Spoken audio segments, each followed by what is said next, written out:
Chapter 22. For the next 10 or so days, everything was calm and peaceful. The roof of the house was repaired and the quilt was changed. He Yan also went to find a servant for He Yunxing. Normally, the servant would help He Yunxing carry things and run errands. Qing Mei would also have a companion to talk to at home. He Yunxing had already handed over the school supplies to his teacher and started going to school every day. He Yan was left alone in the house. He Sui wasn't home, so only Qing Mei accompanied him. He Yan could openly practice swordsmanship in the courtyard. Practice with a branch that he picked up. Her skills were engraved in her mind, but her body was really weak. As long as she stumbled a little, the bruises would be very obvious. Moreover, she didn't have much strength.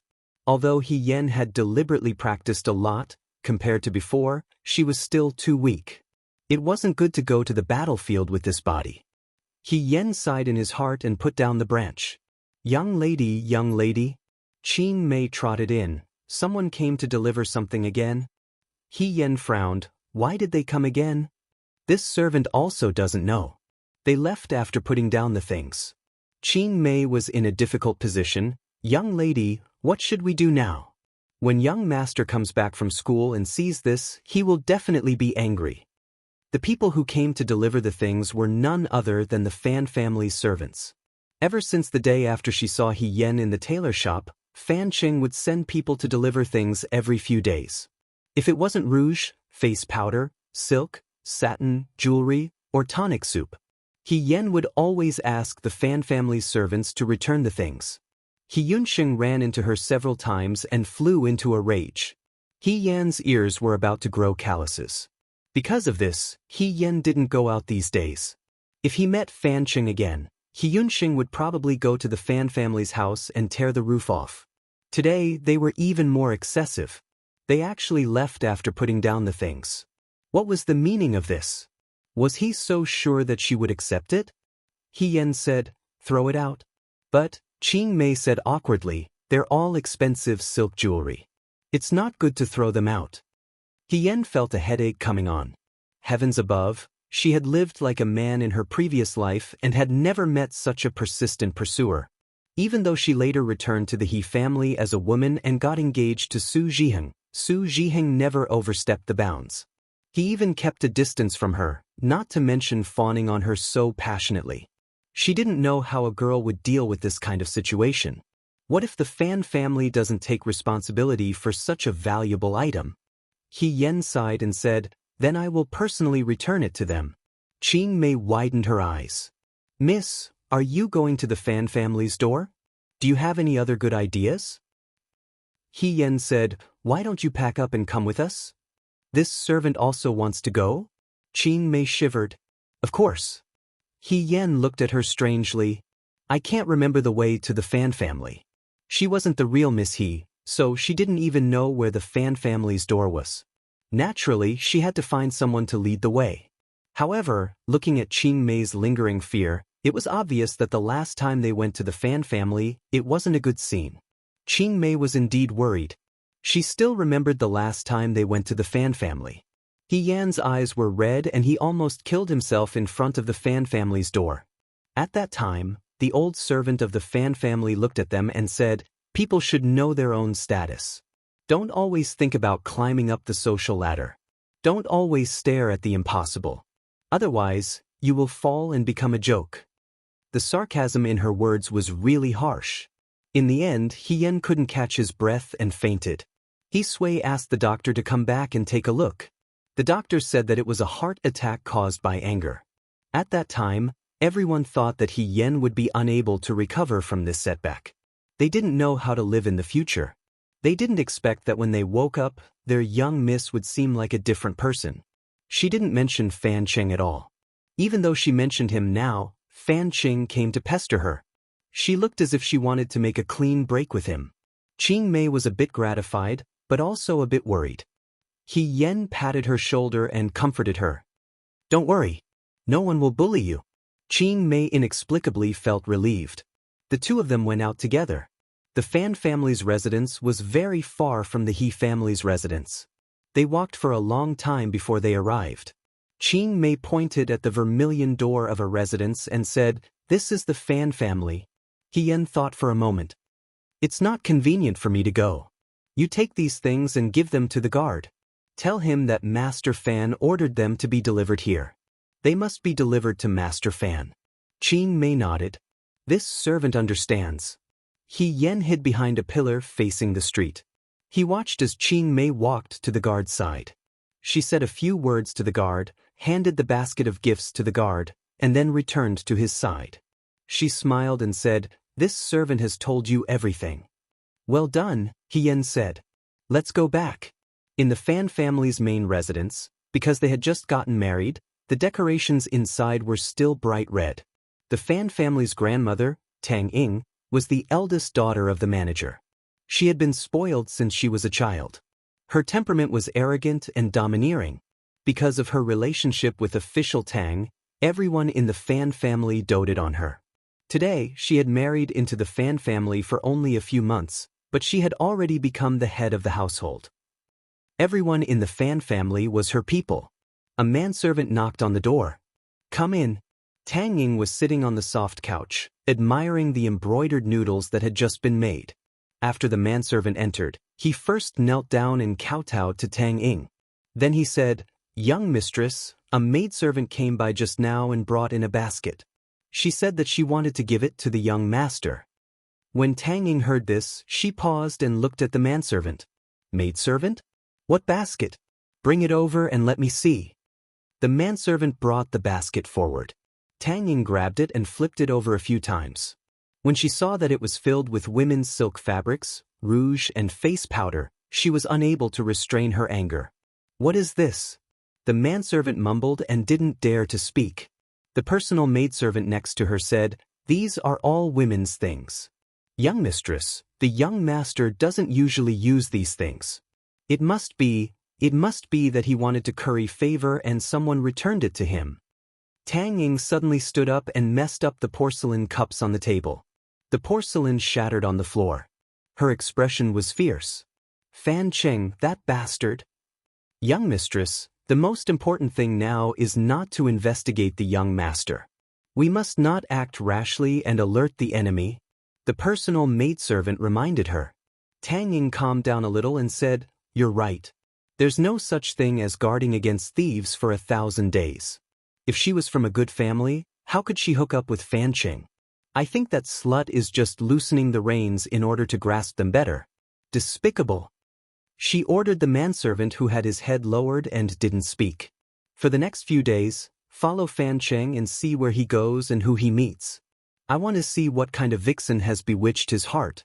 Bring me to that slut. I will definitely make this adulterous couple pay the price." The manservant nodded in agreement and retreated. The maidservant guided her patiently. "Young mistress, for the next few days, you must not show any signs. Otherwise, the young master will find out and hide that woman." "I know." Tang Ying secretly clenched her fists. "In the past, I only dismissed his close concubines. But now, looking at his appearance, he's so fearless. He doesn't put me, his wife, in his eyes. If that's the case, then don't blame me for being ruthless." Chapter 23. The capital was not small, but investigating a person was not an easy task. However, Fan Cheng's concubines had all been dismissed, and he did not dare to visit brothels. He only spent his days in a few places. Soon, the secret affair with He Yan was revealed to Tang Ying. Preposterous! Tang Ying slammed the tea in her hand on the table. "When I was discussing marriage with him, he already had an affair with that woman. He does not respect me at all. I told my brother and father long ago that this person is unreliable. Now that my words have come true, I am ashamed." "Madam, do not worry," the servant said. "The young master still does not dare to bring that woman back to the manor. It is clear that he still has some misgivings. It is likely that this woman has bewitched the young master and caused him to make a mistake. Madam and the young master have just been married. Do not create any more waves because of this matter and cause others to accuse you of being jealous." "Then what do you think I should do?" Tang Ying said angrily. "Why not start with this woman?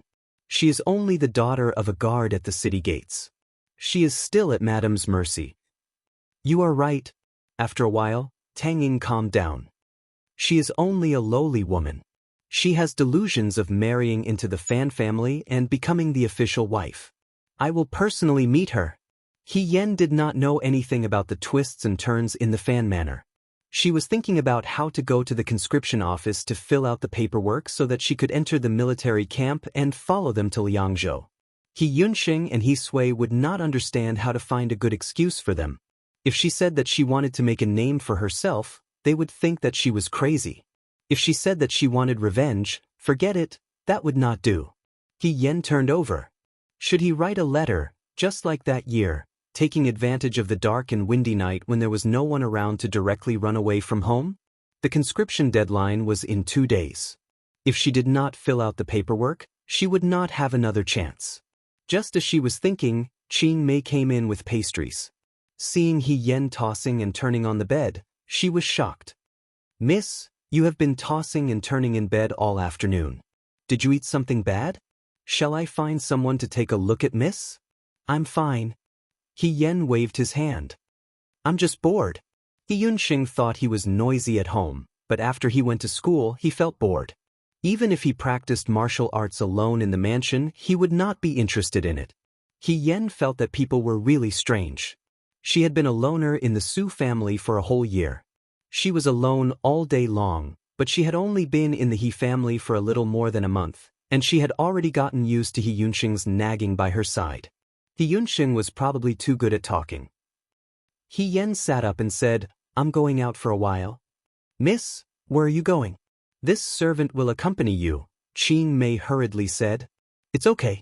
I'll go get some clothes for Yunxing, He Yen replied. It had already been 20 days. He Yunxing's spring clothes and summer rewards were ready. He Yunxing had already finished school very late, so she went to help him get the clothes. Before she left, she glanced at the conscription notice on the table. After thinking for a while, she put the notice into her bosom. She herself did not understand why she did this. A very, very long time later, when He Yen recalled this day again, she only felt that fate was mysterious. From the moment she picked up that notice, fate's huge palm overturned the clouds and rain, sweeping her into the situation once again. Everything was fated in the unseen world. It was already afternoon, and the weather was good. He Yen followed her memory and found the tailor shop. The old tailor of the tailor shop smiled when he saw her. Miss, you're finally here. The clothes have already been made. Is that young master not here? He went to school. He Yen smiled and handed over the rest of the money. The old tailor has good craftsmanship. The spring clothes and summer clothes were beautiful green clothes. The style was simple and the material was breathable and light. It must be very elegant to wear. He Yen thought that He Yunxing would definitely like it. She folded the 2 clothes and put them into a bag. When she stepped out of the tailor shop, an unfamiliar servant came up to her. Miss, are you He Yan's lady He? Did she meet an acquaintance again? He Yen sighed in her heart. At this time, He Yunxing was not by her side. No one could explain to her who she was. Yes. He Yen tried to make herself look natural. When the servant heard her words, she smiled. My madam is just in front. She happened to meet you and wants to have a chat with you. Your madam? He Yen thought for a moment. She was not the real Lady He. If she was an old acquaintance, she would be exposed. So, she declined. It's a little inconvenient for me today. How about another day? The servant looked embarrassed. This servant can't make the decision. Miss, please follow this servant to see the madam. It won't take too much of your time. Moreover, the madam said that she has something important to discuss with you. He Yen was most afraid of a girl being embarrassed because of him. When the servant looked embarrassed, He Yen felt that he seemed to have brought trouble to her. His heart softened. When she heard that there was something important to discuss, she suddenly muttered in her heart. What if it was really important and she delayed it because of her? So, after hesitating for a moment, she said, Okay, I'll go and see her. But I still have something important to do. I can't stay for long. Don't worry. The servant led the way. He Yen looked at the servant girl walking in front. Although this girl called herself a servant and looked like a servant, The material of her clothes was very particular and the jewelry was not ordinary. At least, a servant girl from an ordinary family would not have this kind of prestige. She was either a servant girl from a rich family or the head servant girl of a rich family's madam. He Yen felt that it should be a combination of both. His imagination ran wild. When He Yen realized that they had come, they had already walked to a deserted alley. "Your family's madam is here?" she asked. "Our madam has a residence here. She usually doesn't stay here." The servant girl smiled. "Occasionally she will eat at a nearby restaurant. When she is tired she will rest here." Oh, as expected of a rich family. The place where they rest was their own property. He Yen was speechless in his heart. If He Yunxing heard this, he would probably be envious and jealous for a long time. "It's here." Sure enough, the servant girl stopped in front of a residence. This residence could not be considered big. It looked a bit old and there was no one around. There was not even a guard at the door. He Yen followed the servant girl inside. First, they passed through the garden. When they entered the hall, the servant girl suddenly changed her gentle and graceful tone and coldly said to the other side, "Madam, this servant has brought him here." He Yen raised his head and saw a beautiful face with angry eyes and gnashing teeth. "You are He Yen?" This did not look like an old friend who was drinking tea and chatting. "I am. Madam I am the eldest daughter of the Tang family's main wife, Fan Cheng's wife." The madam sneered and fiercely replied. He Yen came to a sudden realization. Looking at the menacing maids and women around him, he sighed inwardly. This madam seemed to have misunderstood something. What kind of sin did she commit to be reincarnated into the body of such a rotten girl? Chapter 24. "Madam, you seem to have misunderstood something." He Yen muttered to himself for a moment before speaking. It would have been better if she hadn't spoken. As soon as she did, Tang Ying became agitated. She pointed at her and scolded, "Misunderstood? You and Fan Cheng had an affair before I married into the family. After I married him, things were still unclear. Are you happy to be someone else's mistress? I think you haven't changed. You still want to be the mistress of my Fan family." He Yen felt a headache coming on. This madam was truly unreasonable. She looked like a flower with a face as beautiful as the moon, graceful and moving. How could her words be so unpleasant? She sternly said, "Madam, there is no harm in asking around. I did know young Master Fan before, but after you married into the family, I never went looking for him again." "Nonsense. If you never went looking for him, why would he give you something? This is also a headache for me. If Madam could persuade young Master Fan not to do this humble girl would be extremely grateful." As soon as she finished speaking, Tang Ying staggered a few steps and fell into a chair. 2 clear lines of tears flowed down her face. "Scoundrel. Truly a scoundrel." He Yen looked at her with some sympathy. Even an idiot could see that Fan Cheng wasn't a good match. Even if he didn't find He Yen, he would find another woman in the future. He Yen didn't like young Master Fan, but there were many people in the world who were willing to give their bodies to climb up the social ladder. This official's eldest daughter was more than enough to be a good match for Fan Cheng. With her looks and family background, wouldn't it be a pity to tie her to Fan Cheng for the rest of her life? The servant girls and mamas by Tang Ying's side hurriedly approached her and comforted her in low voices. After a while, Tang Ying finally dried her tears. "You little slut, you're used to lying. How could I believe your nonsense?" she said. "What exactly does Madam want?" He Yen looked at the sky. "It's getting late. I should go back." "Go back?" The one who spoke was the woman comforting Tang Ying. "You've already done such a shameless thing, and you still want to go back? Until our madam decides what to do with you, you will have to stay here." He Yen. "You dare to imprison me?" The old woman glanced at He Yen with disdain. "You're from a small family. You don't know any better. How can this be considered imprisonment? Since you're someone that our young master has taken a fancy to, then you're half a Fan family member. As the mistress of the house, shouldn't young mistress teach a servant a lesson? Even if we go to the authorities, we will still be justified." He Yen was so angry that he laughed. How could there be such a serious person spouting nonsense? He Yen's smile made Tang Ying, who was originally hesitant, furious. She only said, "Tie her up and throw her into the inner room. Starve her for a night. Let's see if she's still so arrogant tomorrow." She was, after all, a young lady from a wealthy family, and had just married into her husband's family. She had not had the time to learn those thunderous and merciless methods. If she wanted to vent her anger, she could only tie people up, starve them, and scare them. He Yen breathed a sigh of relief. As long as they didn't use a knife, it was fine. She wasn't afraid, but she was afraid of causing trouble for the He family because of her identity as eldest Miss He. The old women rushed up and tied He Yen up like a little chick. He Yen didn't move from beginning to end. He obediently allowed them to tie him up. Tang Ying looked at him and felt a wave of depression in her heart. After they tied him up, they threw He Yen onto the bed in the inner room. The maidservant asked, "Young mistress, should we leave someone here to guard?" "Leave what?" Tang Ying said angrily. "Just leave her here alone. Let's see if she'll be afraid when it gets dark. If she's robbed by thieves passing by." She revealed a malicious smile. "Let's see if Fan Qing still wants her." The group of people walked away in a grandiose manner. There was no more movement in the courtyard. He Yen lay flat on the bed with her hands and feet tied. She quietly looked at the bed curtains.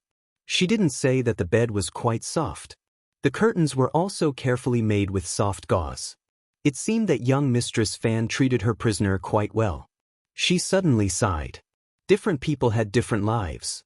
Lady Fan's random residence was more magnificent than the He family's meticulously built house. Moreover, this residence was empty all day. Wasn't it a waste? She let her imagination run wild. After confirming that there was no more movement outside, she finally moved her hands and feet after the time it took to drink a cup of tea. Her hands were a bit uncomfortable from being tied up. However, the way she tied people up was still as messy as if she was tying a dumpling. She tried to reach out and touch the knot. When she first entered the military camp, she had a full 10 days to learn how to untie knots.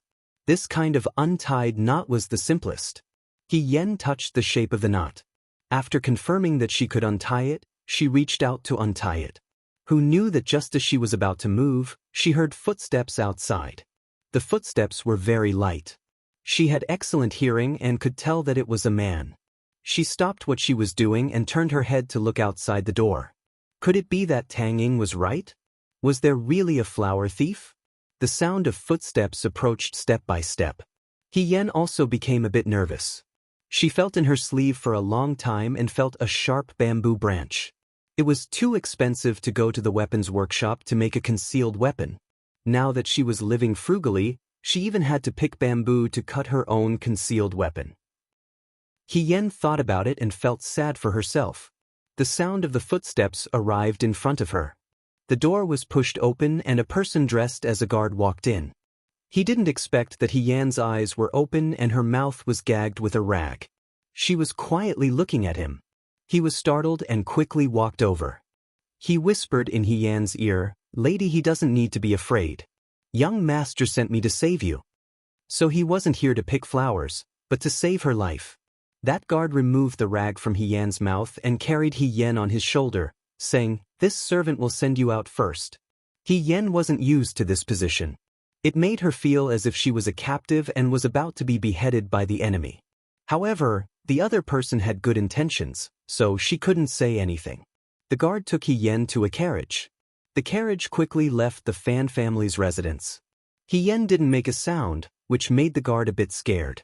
He thought that when he came in, he would hear He Yen crying and screaming. After all, Lady He was a timid and weak woman. Who knew that when he came in, He Yen was completely fine. Even though her mouth was gagged, the expression on her face showed curiosity and vigilance. The only thing she didn't show was fear. The guard had never seen such a woman and inexplicably felt his heart tremble. Fortunately, the carriage ran very fast. In about the time it took to burn a stick of incense, they arrived. The guard helped He Yen out of the carriage. The sky was completely dark. At night, the spring river wasn't as lively as it was during the day. It became quiet and quiet. In this kind of night, there should be many pleasure boats cruising here, singing and dancing, drinking and seeking pleasure. But because it was drizzling and the wind was cold, there were only a few scattered boats floating on the river. A little light from the fishing boats made it seem especially lonely.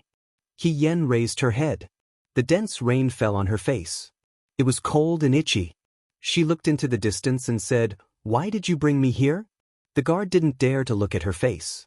He cupped his fist and said, "Young master is waiting for you on the boat in front. This servant will send you there." Chapter 25. The small boat swayed on the river. There was no moon tonight, only a few scattered stars.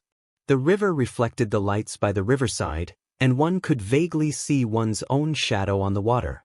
The guard rowed the small boat towards the exquisitely decorated boat in the middle of the river. Yen lowered her head and said nothing. The guard couldn't help but look back at Yen. He saw the girl sitting at the stern of the boat, sitting upright. Her hands were tied behind her back, motionless. As if sensing his gaze, she raised her head and glanced at him. The guard shivered, and the oar in his hand almost fell into the river. That glance was really cold. He couldn't describe that feeling. It was like a dead person was looking at him blankly. The sound of the waves on the river was like a dream, making her seem even more ghostly. It was really too strange. The guard was anxious. She didn't speak much, didn't ask anything, and was unusually quiet. Ordinary women would at least ask a question or two at this time, right? But Yen didn't. She was like a quiet puppet, so quiet that she didn't seem like a living person. The water sparkled in the night like a whirlpool, bringing her thoughts back to that day when Wanru's people pressed her head down and she drowned in the pond. In the past, she could swim and was good at it. But today, at this moment, her tense nerves told her that she was afraid of water. She was afraid of falling into this small boat, afraid of being sucked into the endless whirlpool, afraid that she would never be able to break out of the water. She was afraid that she would see the sky getting farther and farther away from her, but she couldn't do anything. She was afraid that this life would come to an abrupt end like her previous life. She was disgusted by her cowardice and fear at this moment, but she couldn't think of any other way. She could only sit on the boat and silently let the guard take her to the magnificent boat. This boat should be a rich family's boat. It was smaller than a junk boat, but much bigger than a fisherman's boat. The guard took Yen to the boat, opened the curtain of the boat, and took Yen in. Then he rowed the small boat away, as if he had received orders and didn't dare to approach. Yen stared at the person in front of him. Fancheng had also dressed up meticulously today. His clothes were extremely gaudy and luxurious. Inside the cabin, incense and colorful lanterns were placed. The lights were misty, and the cabin was soft and fluffy. As soon as one entered, they could feel a charming and gentle fragrance. Yen struggled out of the whirlpool in his mind. He looked at Fan Cheng and said, "Master Fan?" Fan Cheng walked over and sat her down on a chair, saying, "You've been wronged." Yen said nothing. "I didn't expect that woman to be so vicious. She actually kidnapped you and locked you in the house. If I hadn't ordered people to protect you in secret and immediately called for people to rescue you after learning about this, the consequences would have been unimaginable. Now you should understand my painstaking efforts, right?" Fan Cheng lamented. Yen looked at the ropes around her feet. He shook his head and said, "I don't understand." From beginning to end, whether it was Fan Cheng's bodyguards who took her out of the house, into the carriage, or onto the ship, he didn't untie Yen's ropes. The coarse rope had long since abraded her wrists, but she didn't feel any pain. She was just speechless. "I was afraid that you would misunderstand me and refuse to get on the ship. That's why I didn't untie you." Fan Cheng followed her gaze and hurriedly explained. Although he said this, he didn't do anything else. "We're on the ship." Yen smiled. "I won't run. You can untie me." Her smile was like the morning sun reflecting the snow. It was indescribably bright and beautiful. Fan Cheng looked at her in a daze. He thought to himself, "My goodness, I wonder how Yen grew up. She's become more and more moving. She's even more valiant and heroic than before." Thinking like this, his heart itched even more. He reached out to touch Yen's face. Yen turned her head and he missed. His smile froze. He squatted down and looked at Yen. "It's not that I don't want to let you go. You need to know your current situation. My wife was born jealous. She definitely won't let you go. Even if you return to the he family today, she will still find a way to find you tomorrow. My father-in-law is a manager. Your father is only a military officer. If you want to find trouble, there will be plenty of opportunities. Let's not talk about this for now. The most important thing is you. You're a girl with no one to protect you.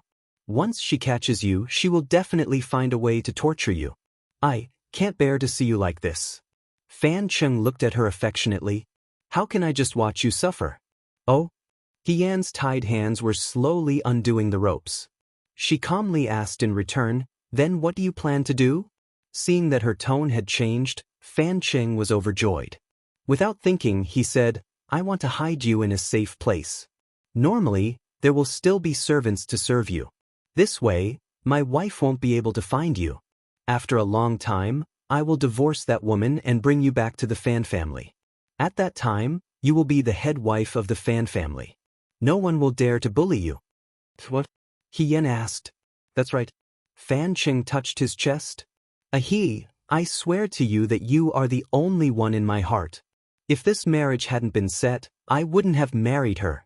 Don't worry, I will only love you in this life. Fan Cheng's wife, will only be you. But you will have to wait. Yan heard this and laughed softly.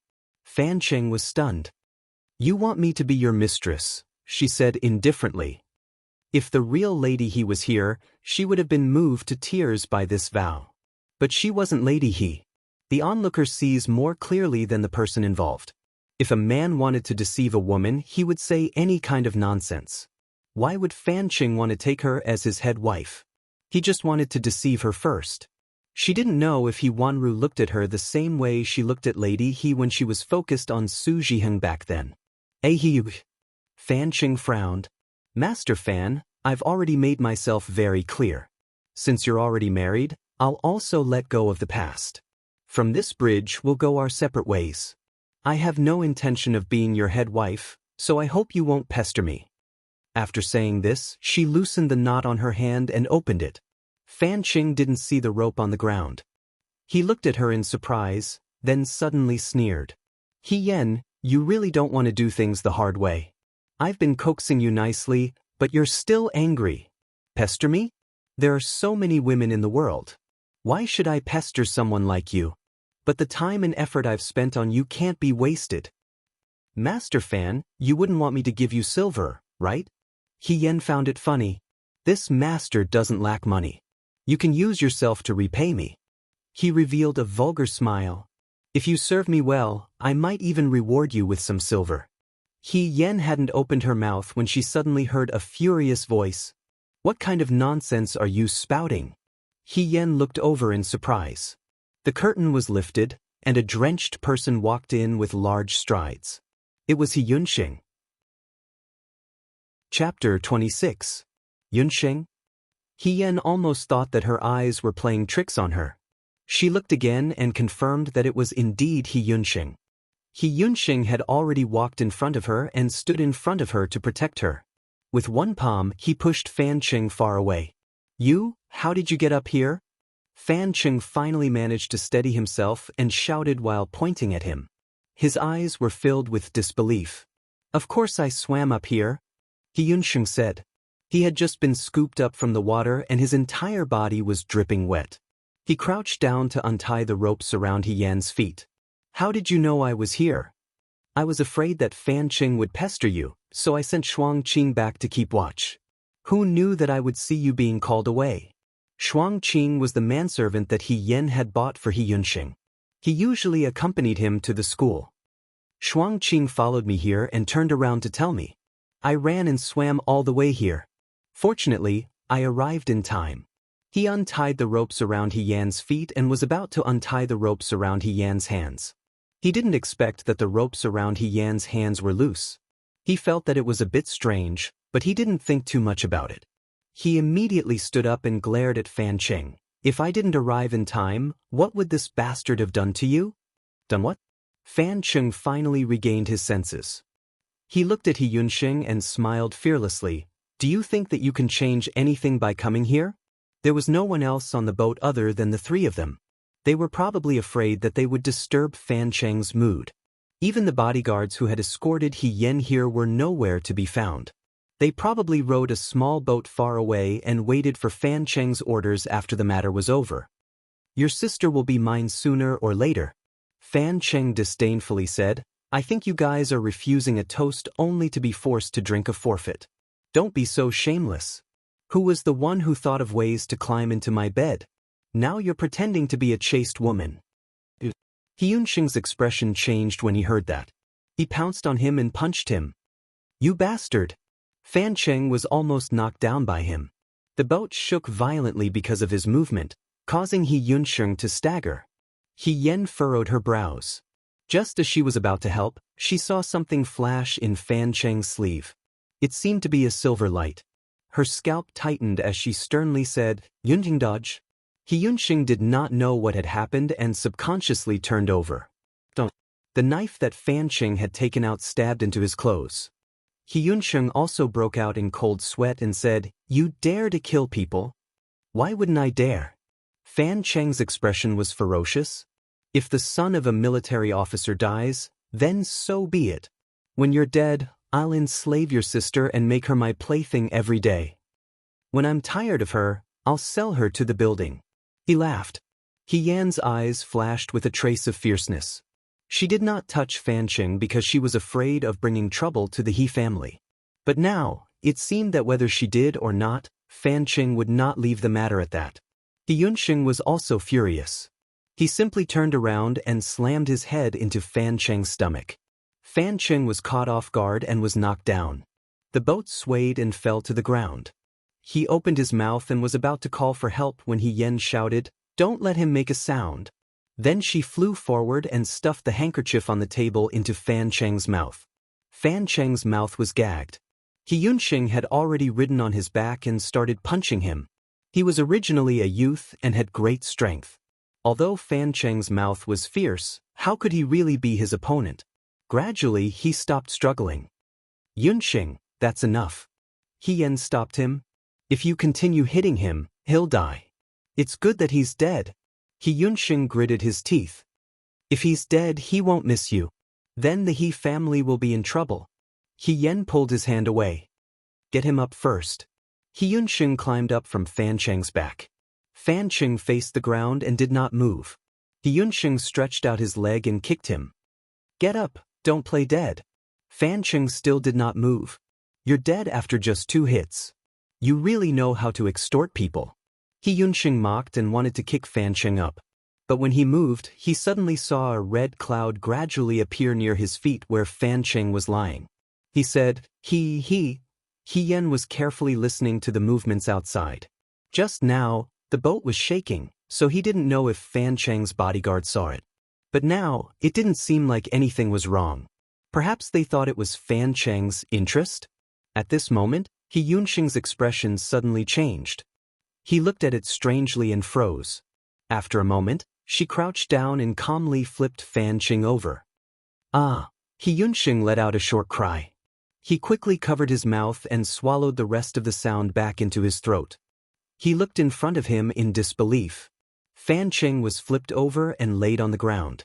His body was soft as if he had no bones. The clothes around his waist and abdomen were already stained red with blood. A bit of the knife's handle was outside, and the tip of the knife was completely buried in his flesh. Just now, when he was fighting He Yunxing, Fan Cheng took out a short knife from his sleeve.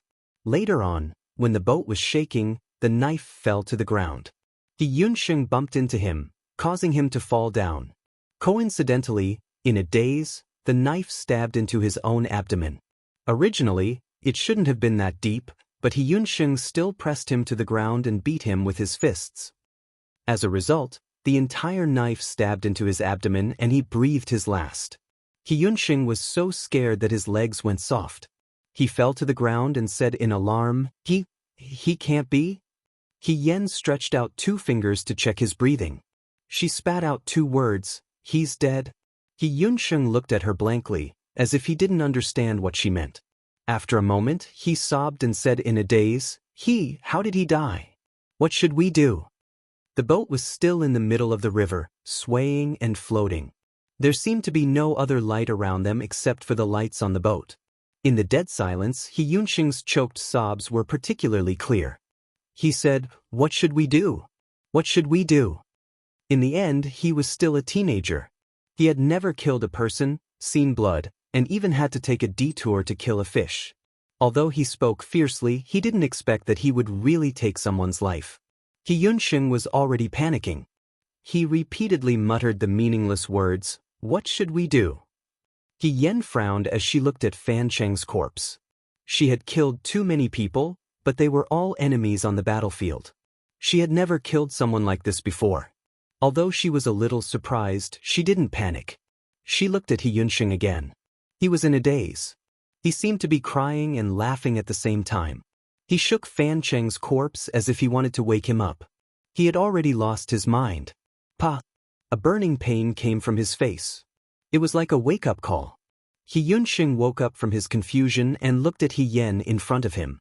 He suddenly realized that compared to him, He Yen was overly calm. Her gaze was as sharp as a sword, piercing through his heart. Her hands were also very steady, unlike his, which was still trembling. Her voice was also cold, with a hint of exasperation. She said, "He Yunsheng, wake up. He's already dead." Chapter 27. He was already dead. He Yunsheng stared blankly at the scene in front of him. Fan Cheng's wound was still bleeding. That knife had pierced right through his abdomen. He Yunsheng felt his throat go dry. After a moment, he finally opened his mouth. His voice was still trembling, but it carried a determination to face death. He said, "I'm going to the yamen to surrender myself. I killed him." He stood up and walked forward in a daze. However, he had only taken 2 steps when someone pulled him back and he almost tripped. He Yen asked, "What case are you going to surrender yourself to?" "He's dead. I'll pay with my life."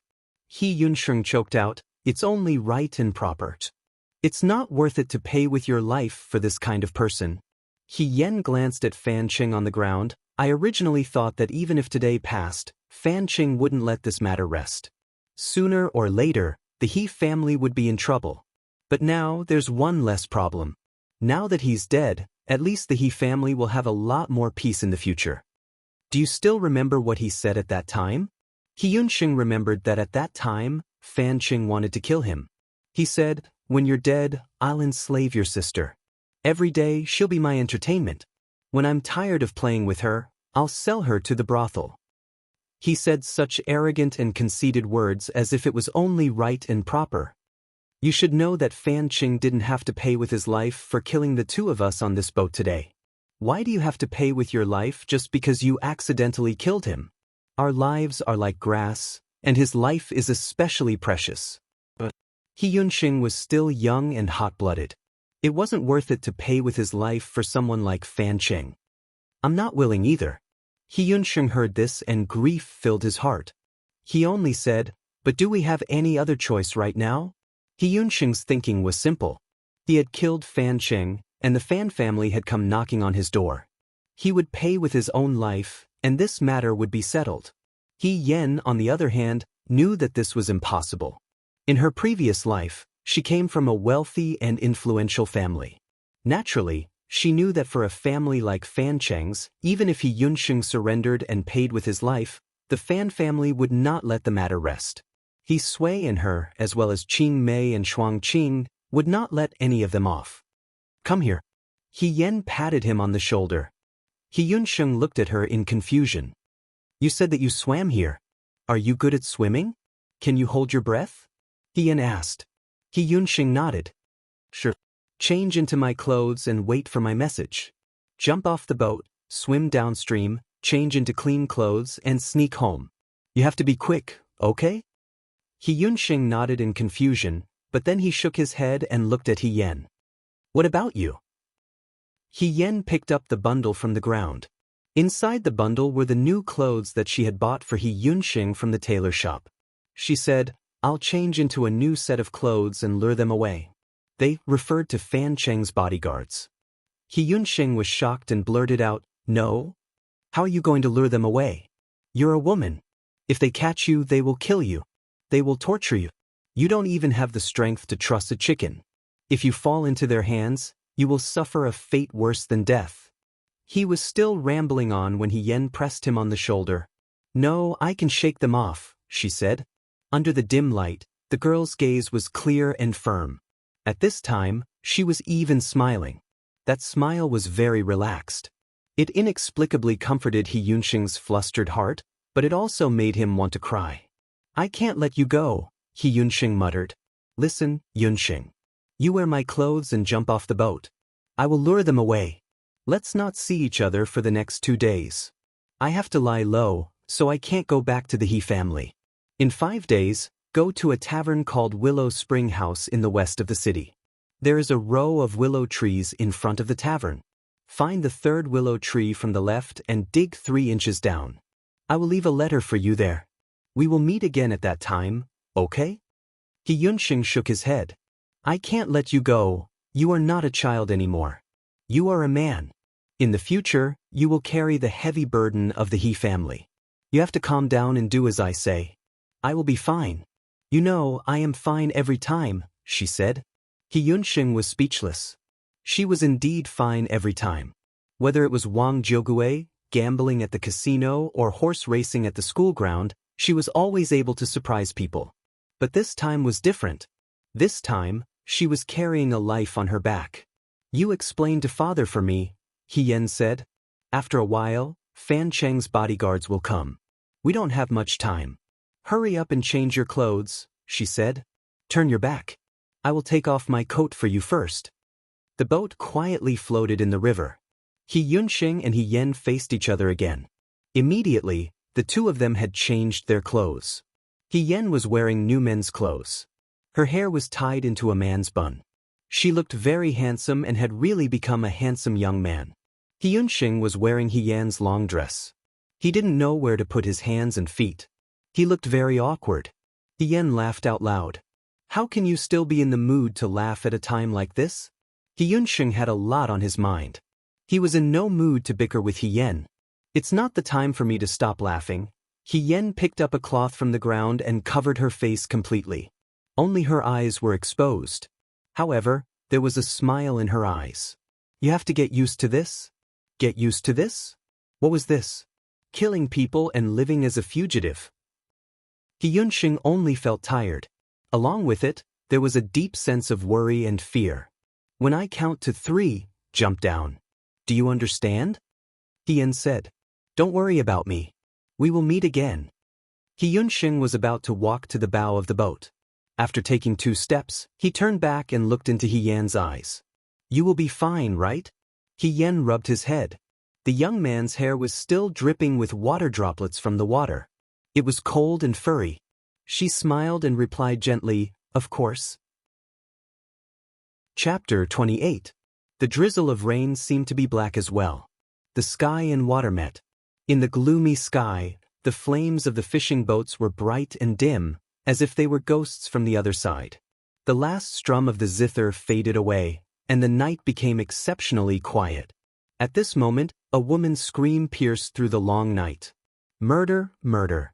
In a few small boats that were gathered far away from the pleasure boat, the guards were sitting together, waiting for Fan Cheng's signal. Suddenly, they heard the mournful screams and were all startled. What's going on? It's already been so long. Why is she still causing trouble? The leader of the guards asked. Young master didn't send a personal message. Let's wait a little longer, someone said. After being Fan Cheng's guard for so many years, the most important thing was to guess his master's thoughts.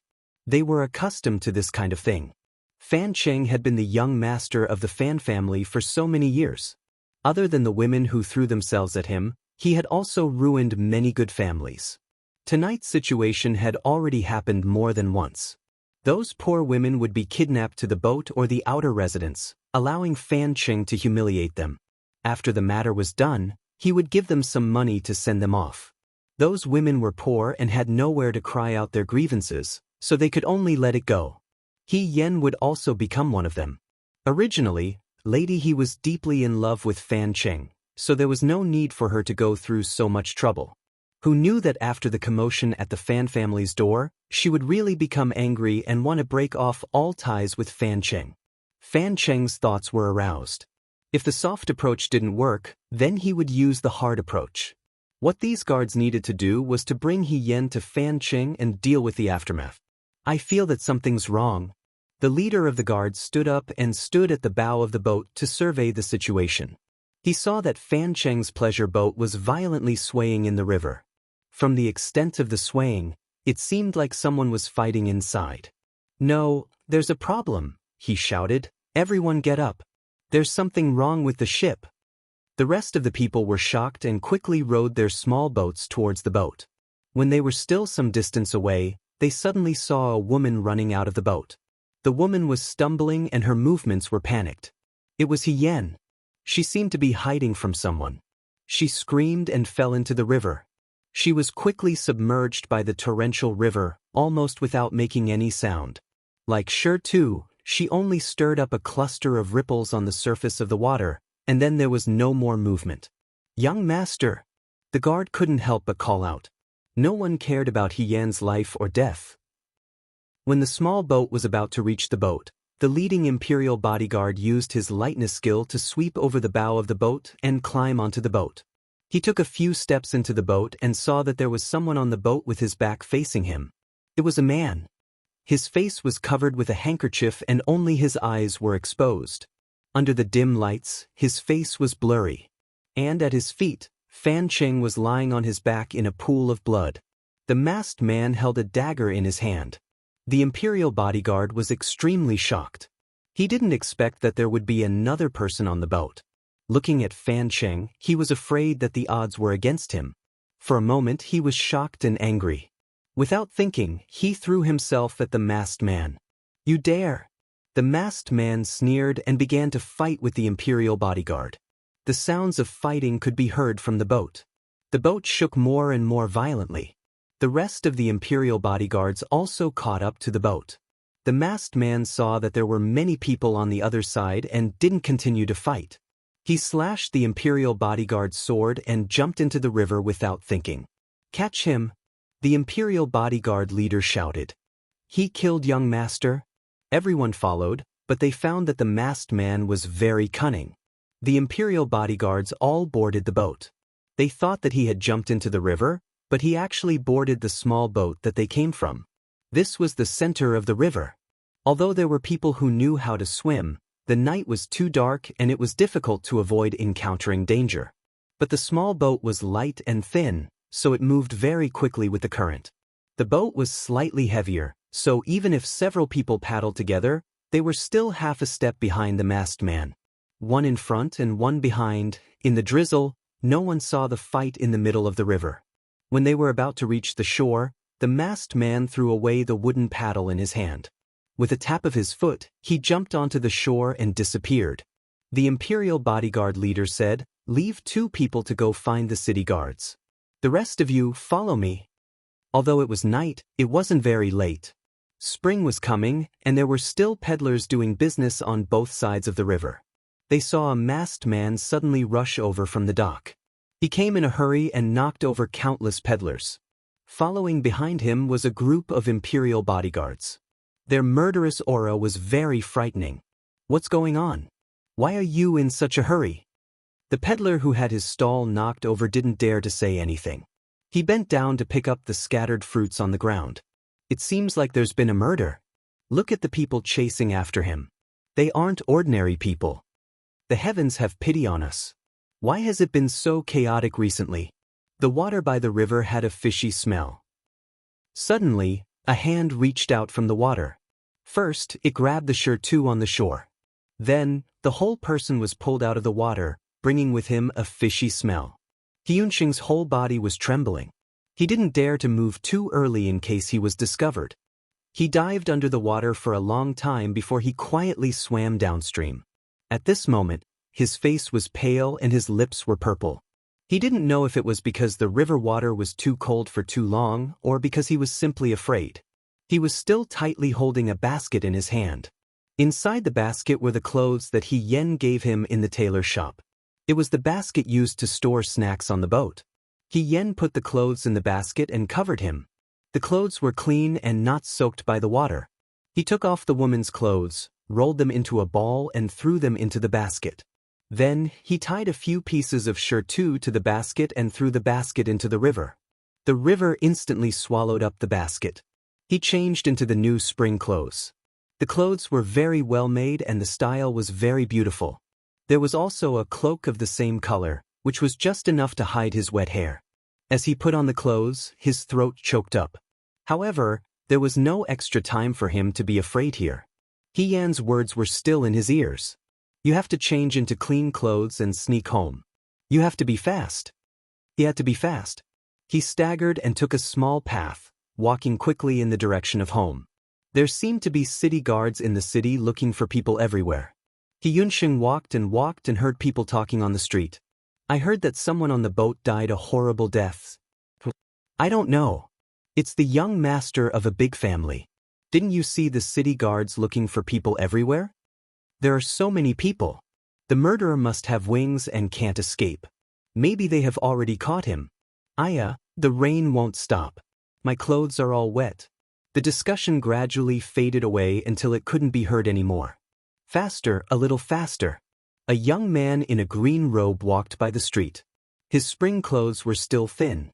Probably because he felt cold on such a rainy day, he tightened his clothes and walked quickly home. The rain was getting heavier and heavier. The pedestrians on the street who didn't have umbrellas hurriedly took shelter from the rain.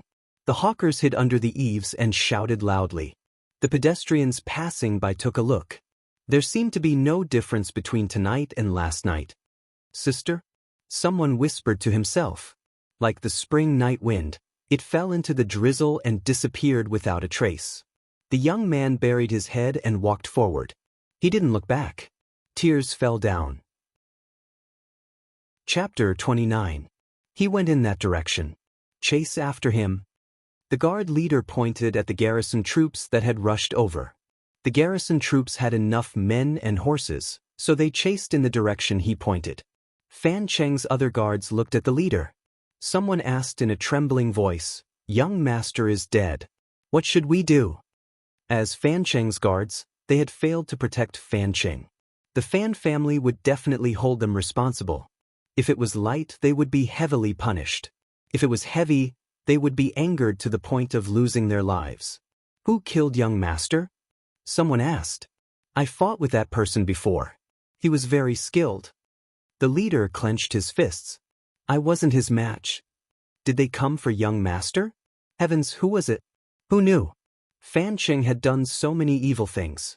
Since that person wanted his life, it was obvious that they had long held a grudge against him. The girl that had been defiled by Fan Cheng also had parents and brothers. Perhaps it was to avenge their loved ones or something else. The person was already dead. The murderer had been caught. The truth had been revealed. Lady, someone finally remembered He Yen. He's already dead. The river was so deep and cold. A woman without any strength would have fallen into it. But so what? No one cared. He Yen was still alive. Perhaps the Fan family would take their anger out on him. It was better that he was dead. At least the He family's matter would end here. If he's dead, then he's dead. The leader said woodenly, it's better that he's dead. With that one sentence, He Yan's fate was sealed. The sound of horse hooves echoed through the streets. Everyone in the city was in a state of panic. A young man in green walked past the ruined temple where the beggars lived calmly. He threw his wet old clothes into the well that had been abandoned for a long time. He had already changed his clothes during his escape. His spring clothes were worn inside. He only needed to throw away his old clothes. He didn't need to wear a headscarf to avoid attracting attention.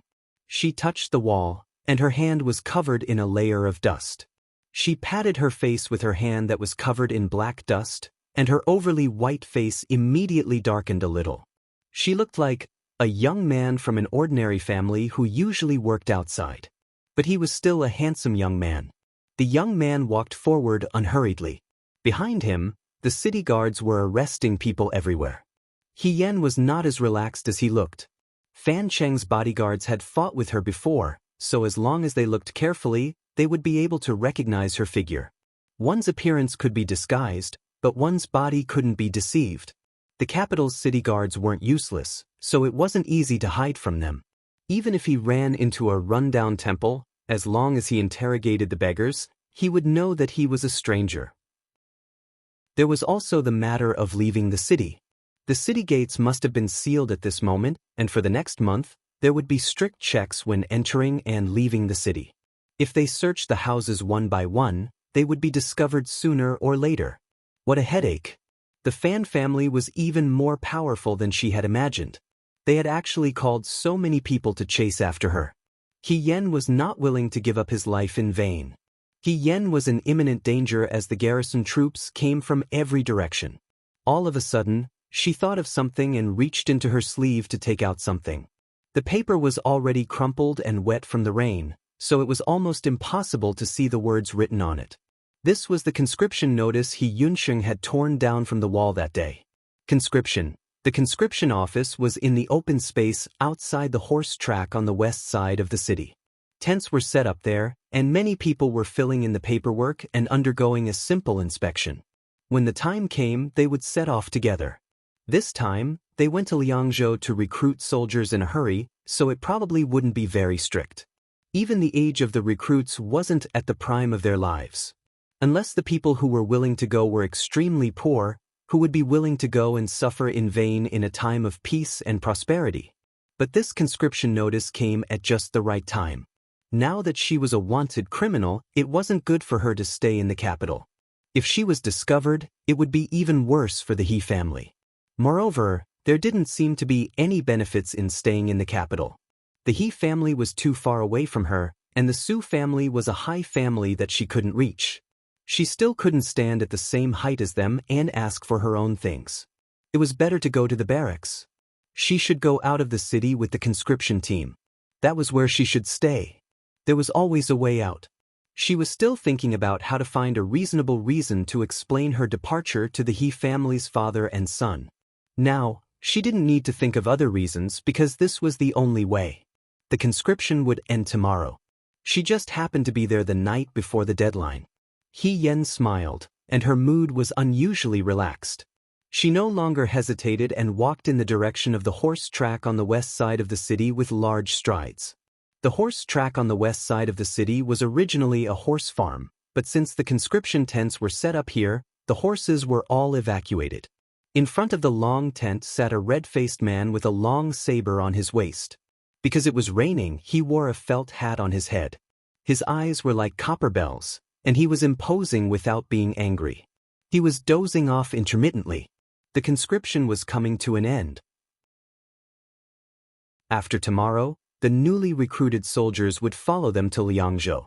At this time, those who were willing to go had already come to cast their names, so there were no new people. He Yen walked forward, but the man didn't even lift his eyelids. He Yen could only say, "Big brother, has the conscription ended?" The big man looked her up and down and said slowly, "No." "That's good." He Yen was happy. "I'm here to join the army." The red-faced man showed a picky expression and said, "Brother, how old are you this year?" 16. 16. The man said in a low voice, "Your body doesn't look like 16.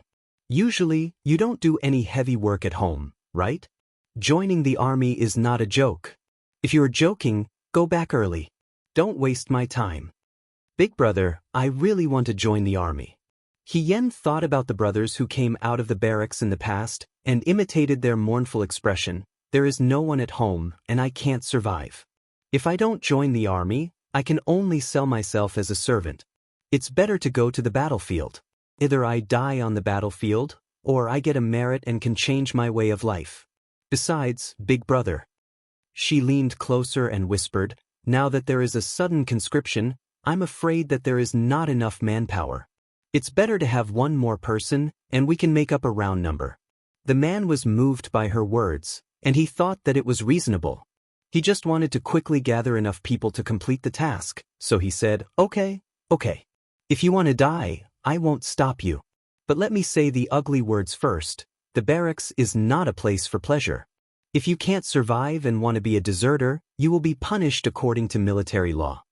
"I won't be a deserter," He Yen vowed. The red-faced man sneered. He had seen a lot of young people like this. When they came, they were full of confidence. If they really went to war, they would be the ones who peed in their pants. Then you fill in this document. He handed the document to Yen. At the outskirts of the horse farm in the west of the city guards turned their horses around. In front of them was the Liangzhou recruitment tent, so there was no need to continue forward. Yen scribbled down 2 words. This time, she used her own name. Yen. Chapter 30. Yen's handwriting was quite good. When the red-faced man saw it, he asked, "Can you read?" "I've learned a little." Yen replied modestly. Most of the people who wanted to join the army were strong men. Only a few of them were literate. The red-faced man's expression softened as he looked at her and said, "You should go to the back of the tent to read first. Once you've passed, you'll receive a document and sign it. Then, you'll be registered as a soldier." Yen thanked him and went to the back of the tent. This tent was closer to the inside of the horse farm, and the tent was also large. Yen lifted the curtain and went in. Inside, there was 1 person standing and 1 person sitting. A chubby, bare-chested man was sitting on a stool and putting on his shoes. He smiled and asked the person standing, "How is it? Is my body strong enough?" Yen pretended not to see him and walked in without looking sideways. When the chubby man saw her, he was surprised and said, "Such a weak person can also join the army?" The doctor in charge of reading urged him, "Hurry up and put on your shoes. I want to check the next person." The chubby man left. As he walked, he looked back at Yen with a puzzled expression. "Come here." The doctor said, "Take off your clothes and stand here." Yen. When joining the army and entering the barracks, they had to check their bodies to see if they were handicapped or infected. Yen was almost exposed when she joined the Fuyue army in her previous life. In this life, she was already prepared. She took out a silver coin from her sleeve and held the doctor's hand. Then, she stuffed the silver coin into the doctor's hand. The doctor was startled. He frowned and looked at her. "This, doctor, I won't hide it from you. I have an unmentionable disease." Yen lowered her head. She looked embarrassed and said, "It's because of this that I'm not well liked and often bullied. I can't stay at home anymore, so I came out to join the army. Right now, I really don't want my flaws to be seen by others. I hope the doctor can make things easy for me. In the future, even if I die on the battlefield, I will remember your kindness and repay you even if I have to work like an ox or a horse in my next life." Dr. Ziyue thought that Yen was going to say something like an illness, but he didn't expect it to be a hidden illness. This was the first time he had encountered such a situation. He was stunned for a while, and when he looked at Yen again, there was some sympathy in his eyes. He looked young and handsome, but he was actually a cripple? What a pity. No wonder he joined the army. Even if he did something else, he wouldn't be able to accomplish anything in this lifetime. Pinching the silver in his hand, it felt heavy. Yen was full of vigor and didn't seem to be sick. Seeing this, Dr. Zay said, "Since that's the case, I won't force you. You can go now. When you live with others, be careful. Don't be seen by others. If you're discovered, don't blame me." "Thank you, doctor." Yen cupped his fists in gratitude. Yen heaved a sigh of relief after passing the test so smoothly. When she came out of the tent, she saw the fat man sitting on the shirtu beside the horse field. He was stuffing a sesame seed cake into his mouth. When he saw her, he waved at her as if he was greeting her. Yen thought for a moment and walked over. "Little brother, I just saw you inside." The fat man finished the sesame seed cake in his hand in 2 or 3 bites. There were still sesame seeds on the corner of his mouth. He asked, "Are you here to join the army?" Yen nodded. When she saw the sesame seed cake left in his hand, she felt a bit hungry. She hadn't eaten anything since the afternoon. After being chased, her stomach was already rumbling with hunger. "Are you hungry?" The fat man saw her staring at his hand, so he reached out his hand. "Here, take it and eat. I just ate 5, so I'm full." She was really hungry, so Yen didn't refuse. She took the cake and said that she was hungry. Then she ate it in big mouthfuls. "You're so thin and weak, yet you're here to join the army. How can your family be at ease? The fat man muttered, you don't even look as brave as my 10-year-old brother. He Yen swallowed a mouthful of sesame seed cake and took a moment to answer, well, I just look thin and weak, but I have a lot of strength. I'm 16 this year. Why did you join the army? The fat man asked, you don't look like a rough person. My family has fallen, and I'm at the end of my rope. Yen only said 8 words. The fat man had a look of understanding and said sympathetically, life is unpredictable. Little brother, you don't have to worry too much. In the future, you can follow me and be my little brother. I will protect you. Thank you, big brother. Yen answered smoothly.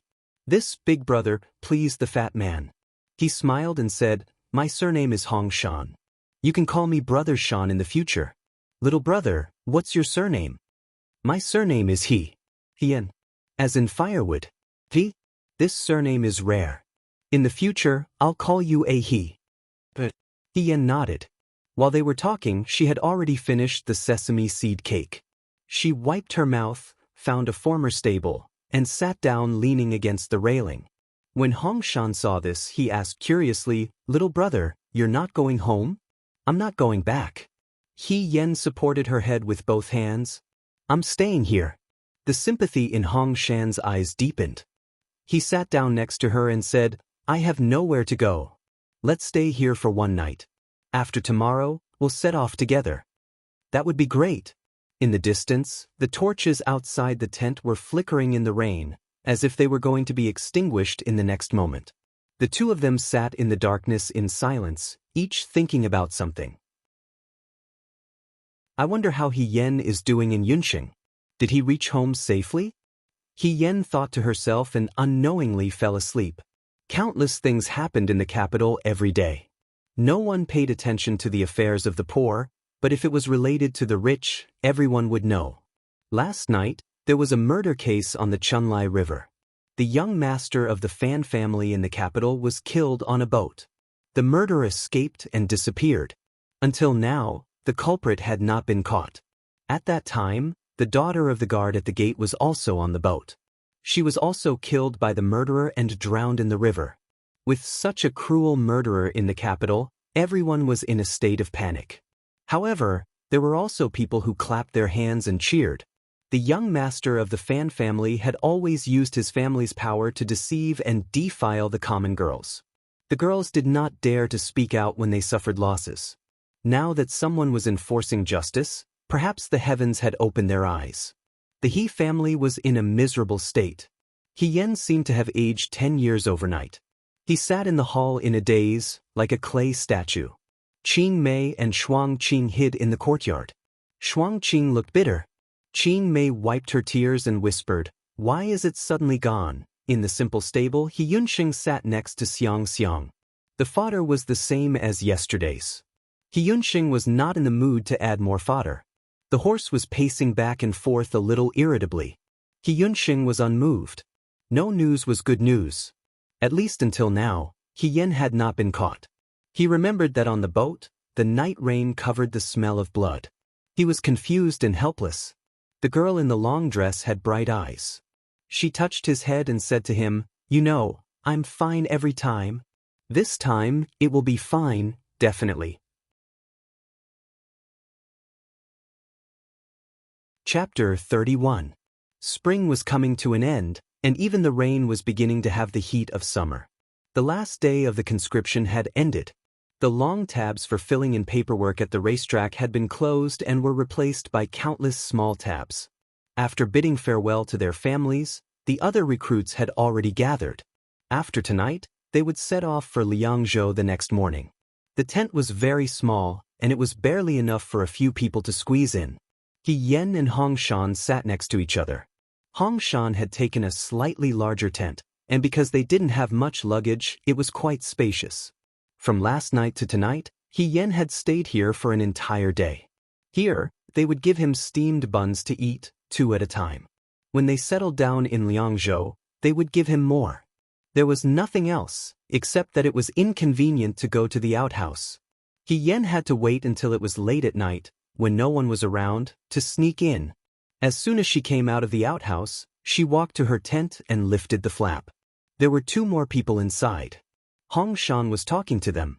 Hearing the noise, the two men turned around to look. They were probably a pair of brothers, and they looked somewhat similar. They were tanned and thin, and had a kind of honest and handsome aura. They weren't old. The older one was about 16 or 17 years old, and the younger one looked about the same age as He Yunxing. The older one was probably the older one, and he was taciturn. The younger one was probably the younger one. When he saw He Yen, he smiled and asked as if they were close friends, "This is your older brother, He Go?" Hong Shan helped He Yen to recognize a younger brother, and then said to He Yen, "These are the two new brothers today. There's no tent outside, so they'll be squeezing in here with us." He pointed to the taciturn young man, "This is Shi Tu." Then he pointed to the young man with a simple and honest smile, "This is Xiao Mai." Shi Tu, Xiao Mai. They were probably brothers from poor families. Otherwise, a better family would have given them good names. He Yen found a place to sit down. With two more people, the tent suddenly seemed a little crowded. "Are you from the capital?" He Yen asked. He felt a little thirsty, so he unscrewed the water bottle at his waist and took a sip. Shi Tu didn't like to talk, but his younger brother, Xiao Mai, was very lively. He said, "We live on Xianghuai Mountain and spend our days hunting. The last time we went down the mountain, we saw that they were recruiting soldiers. After discussing it with my brother, we decided to join the army. It turned out to be a family of hunters on the mountain." "Your parents might want you to join the army?" Hongshan asked. Generally speaking, even if one's family was poor and wanted to join the army, they wouldn't let their two sons join together. They had to leave a way out for their family. "My parents are long gone. I grew up with my brother." Hongshan sighed. "Then you should cherish your lives even more. Why did you come here to join the army? It's not fun to join the army. Don't tell me you—" He pouted in He Yan's direction. "You want to make a name for yourself like him, right?" "A real man should make a name for himself," Xiao Mai said naively. "Besides, this time, the commander of the army to Liangzhou is the right military governor Xiao. My brother and I have admired him for a long time. It's our honor to be able to work for him." He Yen was drinking water while listening to them talk. When he heard this, he spat out a mouthful of water and almost choked. Everyone in the tent looked at her. "Who do you think is going to Liangzhou to be the commander?" she asked. Xiao Mai thought she didn't know military governor Xiao, so he deliberately explained, "It's the current General Feng Yun, the second son of the Xiao family, Xiao Huaijin." He Yan's heart trembled. How could Xiao Ju go to Liangzhou to be the commander? With his official position, he didn't need to go to Liangzhou. Besides, he had his own troops and horses. Why would he bring a new soldier to Liangzhou? Unless he was demoted. Xiao Ju was demoted? Xiao family in the capital. Xiao family's residence was specially renovated according to his wife's preferences when old General Xiao was still alive. Xiao family's later generations never changed the layout of the courtyard. Therefore, although they were a military family, the courtyard was renovated to be as elegant and unique as a small courtyard in Suzhou. Past the flower wall was the main room. Next to the main room was a pomegranate tree. It wasn't time to bear fruit yet. Looking in from the window, one could see yellow pine shelves full of books. Someone was sitting at the table reading. The young man was fair and beautiful, but his expression was indifferent and a bit lazy. Because he was in his own residence, he dressed casually. He wore a brocade robe with cloud patterns and a green jade belt, which made him look even more handsome. There was a sword hanging on the wall. The color was like frost and snow, sparkling and translucent. Although it wasn't unsheathed, one could see its majesty. The door was pushed open and someone walked in. It was a man and a woman. The man was 70% similar to Xiao Ju. However, he wasn't as cold as Xiao Ju. He was more gentle and bright. He was Xiao Ju's elder brother, Xiao Jing. Next to Xiao Jing was his wife, Bai Rongwei. Although she wasn't a stunning beauty, she was still a beautiful and dignified woman with white teeth. The husband and wife stood together like a jade couple. It was very pleasing to the eye. "Huaijin," Bai Rongwei spoke. She put the package in Xiao Jing's hands on the table and said, "These are the shoes and clothes that we prepared for your trip to Liangzhou. Try them on later." Ever since General Xiao and his wife passed away, the Xiao family only had Xiao Jing and Xiao Ju. The eldest sister-in-law was like a mother. In the past, General Zhao's wife sewed clothes for Xiao Ju. Now it was Bai Rongwei. "Thank you, eldest sister-in-law." Xiao Ju nodded. Bai Rongwei smiled and said, "You brothers talk. I'll go see if the soup is ready." Then she left. After Bai Rongwei left, Xiao Jing stared at Xiao Ju for a moment. Finally, he sighed and said, "Huaijin, you really don't need to go to Liangzhou. Recently, Su Jiefu has been targeting you in court. He's looking for trouble with the Xiao family." Xiao Ju's expression didn't change. He only said, "If the emperor listens to Su Jingfu's words, I'll be causing trouble in the capital. It's good to go to Liangzhou for a while. Moreover, there are many suspicious things about father's death. Now that there are clues, perhaps there will be new discoveries." Speaking of General Zhao's death, the atmosphere in the room suddenly became heavy. After a moment of silence, Xiao Jing reached out and patted Xiao Ju's shoulder. "You always think more than I do, but there's nothing I can do for you. Eldest brother's situation in court is much more complicated. When I'm not here, the Xiao family depends on eldest brother." Xiao Ju smiled and looked at Xiao Jing. "Eldest brother, take care of yourself. You take care too." Xiao Jing sighed with emotion. Perhaps in order to lighten the bitter atmosphere, he deliberately joked, "It's not that I don't want you to go to Liangzhou. It's just that you're now 20 years old and it's time for you to get engaged. Of the girls that your sister-in-law helped you find, do you like any of them?" Hearing this, Xiao Ju's smile disappeared. His expression became even more indifferent. "No need. I don't plan on getting married."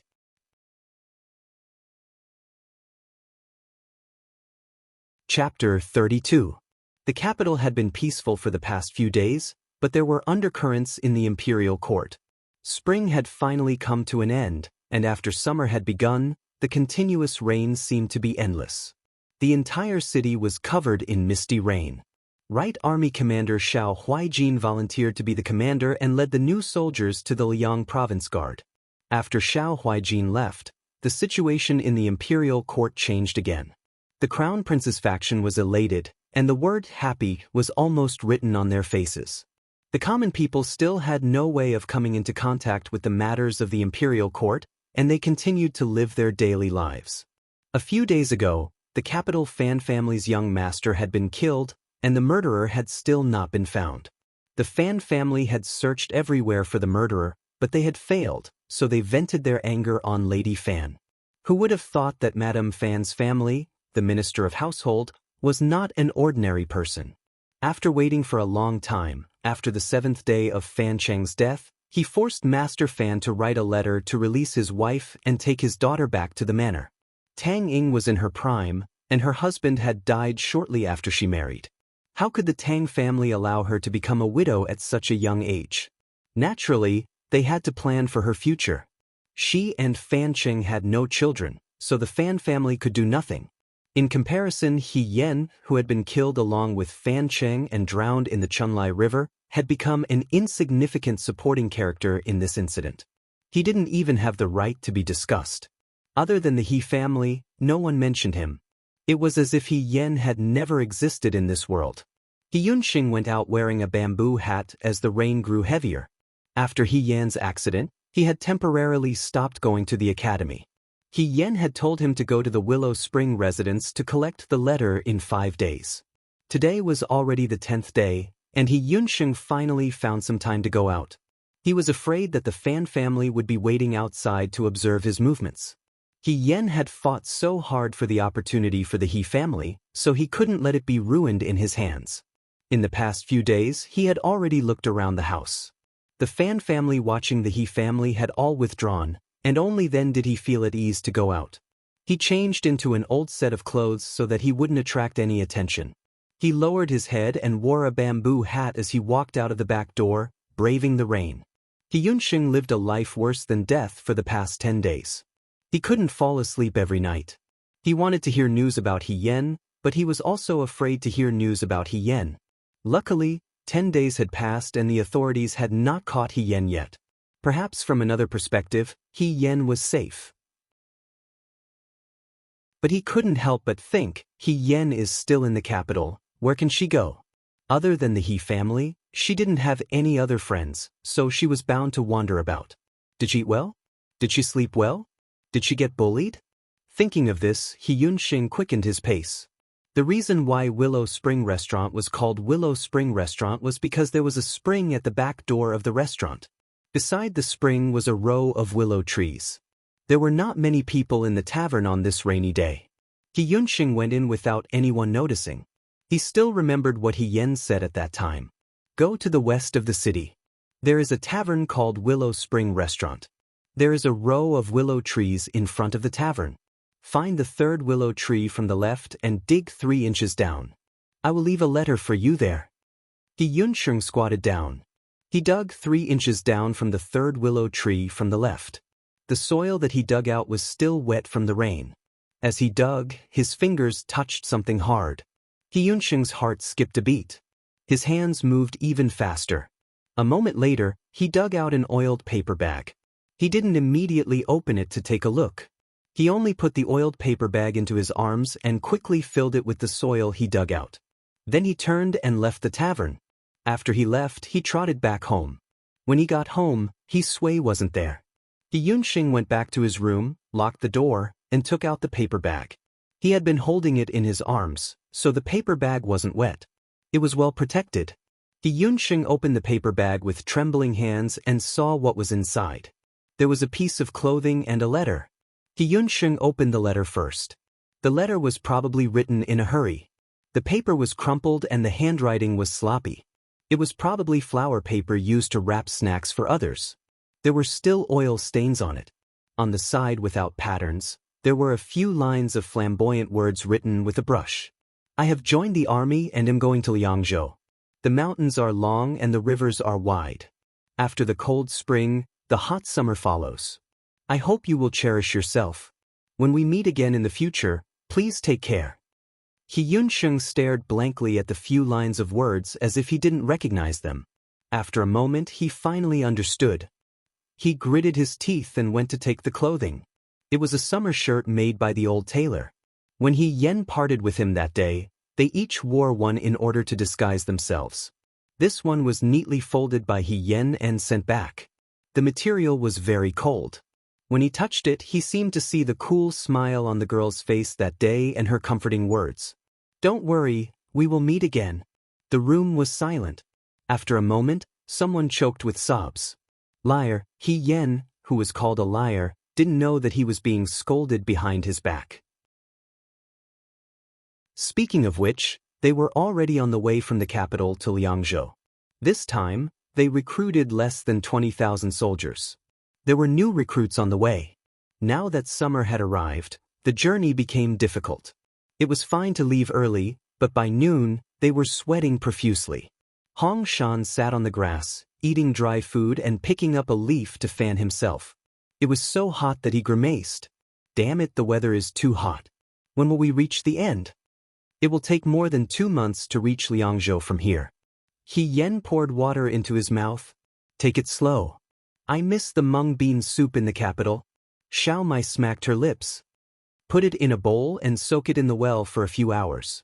Sprinkle some sugar on it. It's sweet and cold. It really quenches thirst. His description was so detailed that the people who listened swallowed their saliva. Don't talk about it. We're soldiers. Don't talk about mung bean soup. It's good enough that we don't starve. Hong Shan sighed. If we want to eat it, we may have to wait until we receive a reward and get promoted. Then we can eat it just like military governor Xiao. He Yen laughed in his heart when he mentioned Xiao Ju. She joined the army and followed everyone to Liangzhou. They traveled day and night and slept in a tent in the wilderness. Even so, she didn't even see Xiao Ju. He and his men rode at the front of the team. The tent they stayed in at night was different from the tent of the soldiers. In addition, He Yen knew that Xiao Ju was the most fastidious person when he was in the Xianchang mansion. The second son of a Xiao family was born with a silver spoon in his mouth. Even the princess was not as fastidious about his food and clothing. Thinking about it, even if they were traveling now, his life was much better than theirs. They were both young generals, but they had different fates. Now that she was reborn, she had actually become a soldier under his command. He Yen sighed. Who would believe it if he said it out loud? She still wanted to earn military merits and get promoted quickly. However, Xiao Ju was very picky. It was not easy to become a soldier under him. What could she do? She had already been registered in the military register. She could only look at it as she walked.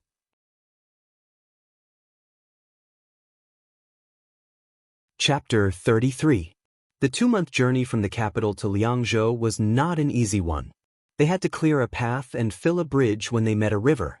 By the time they reached Liangzhou, everyone was exhausted and had lost a lot of weight. He Yen sat by the lake and looked at herself in the water. Lady He used to have fair skin, but after 2 months of traveling under the sun, she didn't even need to wipe the dust off her face. She was the same color as Xiao Mai. If the real Lady He came back now, she would definitely want to strangle herself. She suddenly had this thought. She found it funny and laughed. Why is a He Gu laughing so happily? Xiao Mai asked. Hong Shan glanced at He Yen by the lake and said with understanding, if we walk for another half a day, we'll be able to reach Liangzhou before dark. The bitter days are coming to an end, how can we not be happy? That's true, Xiao Mai agreed and said to Shirtu, Big brother, are you happy? The taciturn Shirtu also nodded. The 2-month journey was indeed not a human task. Even though most of the people who came to join the army were poor and suffered hardships, it was still much harder than they had imagined. Some of the people with poor health had already died on the way. They didn't have time to reach Liangzhou and couldn't return to the capital. This was a path of no return. In the evening, the army finally reached Liangzhou. Liangzhou was located in the northwest. They thought it was desolate and barren, but when they arrived, they found that it was quite prosperous. Even though it couldn't be compared to the capital, it was still lively and rich. He Yen followed everyone forward. He thought that Xiao Ju really knew how to pick a place. Liangzhou was much better than the Mo County where she joined the army. When she went to the Mo County, there was nothing there. The people couldn't even afford to eat. The soldiers were the ones who had a really hard time. When they arrived at Liangzhou, they first had to go to the Liangzhou Guards. The Liangzhou Guards were stationed at the foot of Mount Baiyue. There was a large open space at the foot of Mount Baiyue that could be used as a training ground. They could stay in tents at night, but now they were all staying in the Liangzhou Guards office. With so many people, there weren't enough rooms in the office. They could only squeeze a dozen people into a small room and sleep on a large shared bed. He Yen naturally stayed with Hong Shan and Shirtu. They didn't have any luggage, so they found a shared bed and relaxed. I saw a river nearby, Xiao Mai excitedly said. Many people are bathing in the river. Let's go too. Okay, I'm already sweating from the heat. Hong Shan took off his coat and was about to run out. Mai looked at He Yen. Brother He, you're not going? The first time Hong Shan invited her to bathe in the river, He Yen explained that she had once drowned when she was young. Since then, whenever she went into the water, she would feel dizzy and short of breath. Hong Shan didn't suspect her. To be honest, He Yen wasn't lying. She was really afraid of water now. He Yen lay down on the shared bed. Creak. She couldn't help but frown. For a moment, she didn't know if it was because she was too skinny or because the bedboard was too hard. After a while, she could only sigh in her heart. It's easy to go from frugal to extravagant, but difficult to go from extravagant to frugal. She had lived in the barracks for 3 years, but she had only been young Mistress Su for 1 year. She was already used to the soft bed and felt that the bedboard made her angry. Xiao Ju was still the best. His bed should be soft. He Yen felt that it was unfair. She rested in the room for a while until Hong Shan and the others came back. Then, she followed them to the guard's office to eat. Today was the first day. For the past 2 months, they had been eating dry rations and clear water on the road. It was their first meal in Liangzhou, and they finally had a hot meal. Even the simple porridge and buns were piping hot. The recruits were all sitting on the ground and eating heartily. Those who didn't know better would think that they were eating some delicacies. The meat filling of this bun is only a little bit big. Hong Shan complained while licking his fingers. It's not satisfying. It's good enough to have a hot meal. He Yen said, it's better than dry rations. It's okay. I just asked around. There are many wild animals and rabbits on Mount Baiyue. Xiao Mai smiled and said, Brother and I can go hunting. If we catch a rabbit or wild boar, we can wash it clean and string it on a branch. Or we can wrap it in a leaf and sprinkle some salt on it. Then we can roast it. It's delicious. Xiao Mai was a foodie. Every sentence she said was about food. Hong Shan became hungrier after hearing her words. He finished the porridge in front of him in one gulp and slammed it on the table. Damn it. I can't wait to go up the mountain now.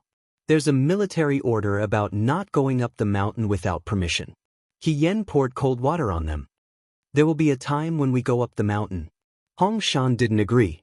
After eating and drinking to their fill, everyone simply tidied up. The commander of the training had already informed them in advance that they would gather at the training field at 5 in the morning tomorrow. Today they would rest early. He Yen followed Hong Shan back to his room in the guard's office. There were already many people in the room. Some were already asleep, while others were still chatting. They couldn't hold back their excitement. He Yen slept in the innermost part of the bunk. One side of him was next to Xiao Mai, while the other side leaned against the wall.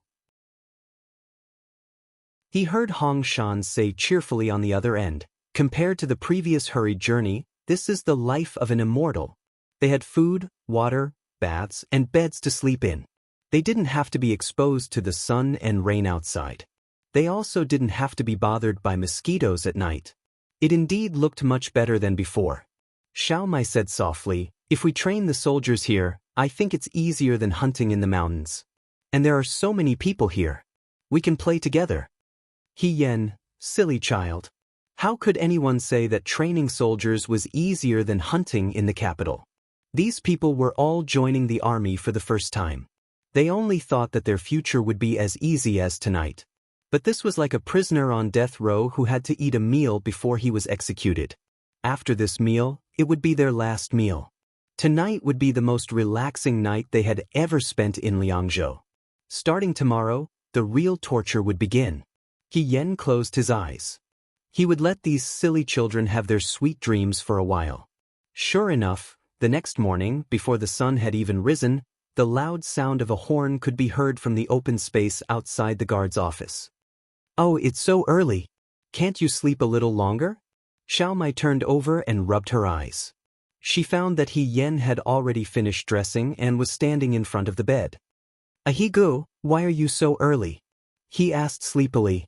You didn't answer my call, didn't show up at the appointed time, and didn't show up on time. This is called a slow soldier.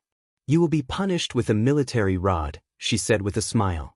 She didn't look drowsy at all, as if she wasn't tired at all.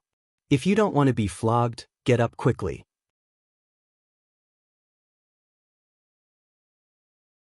Chapter 34. On a summer day, it was already dawn. They woke up even earlier than before.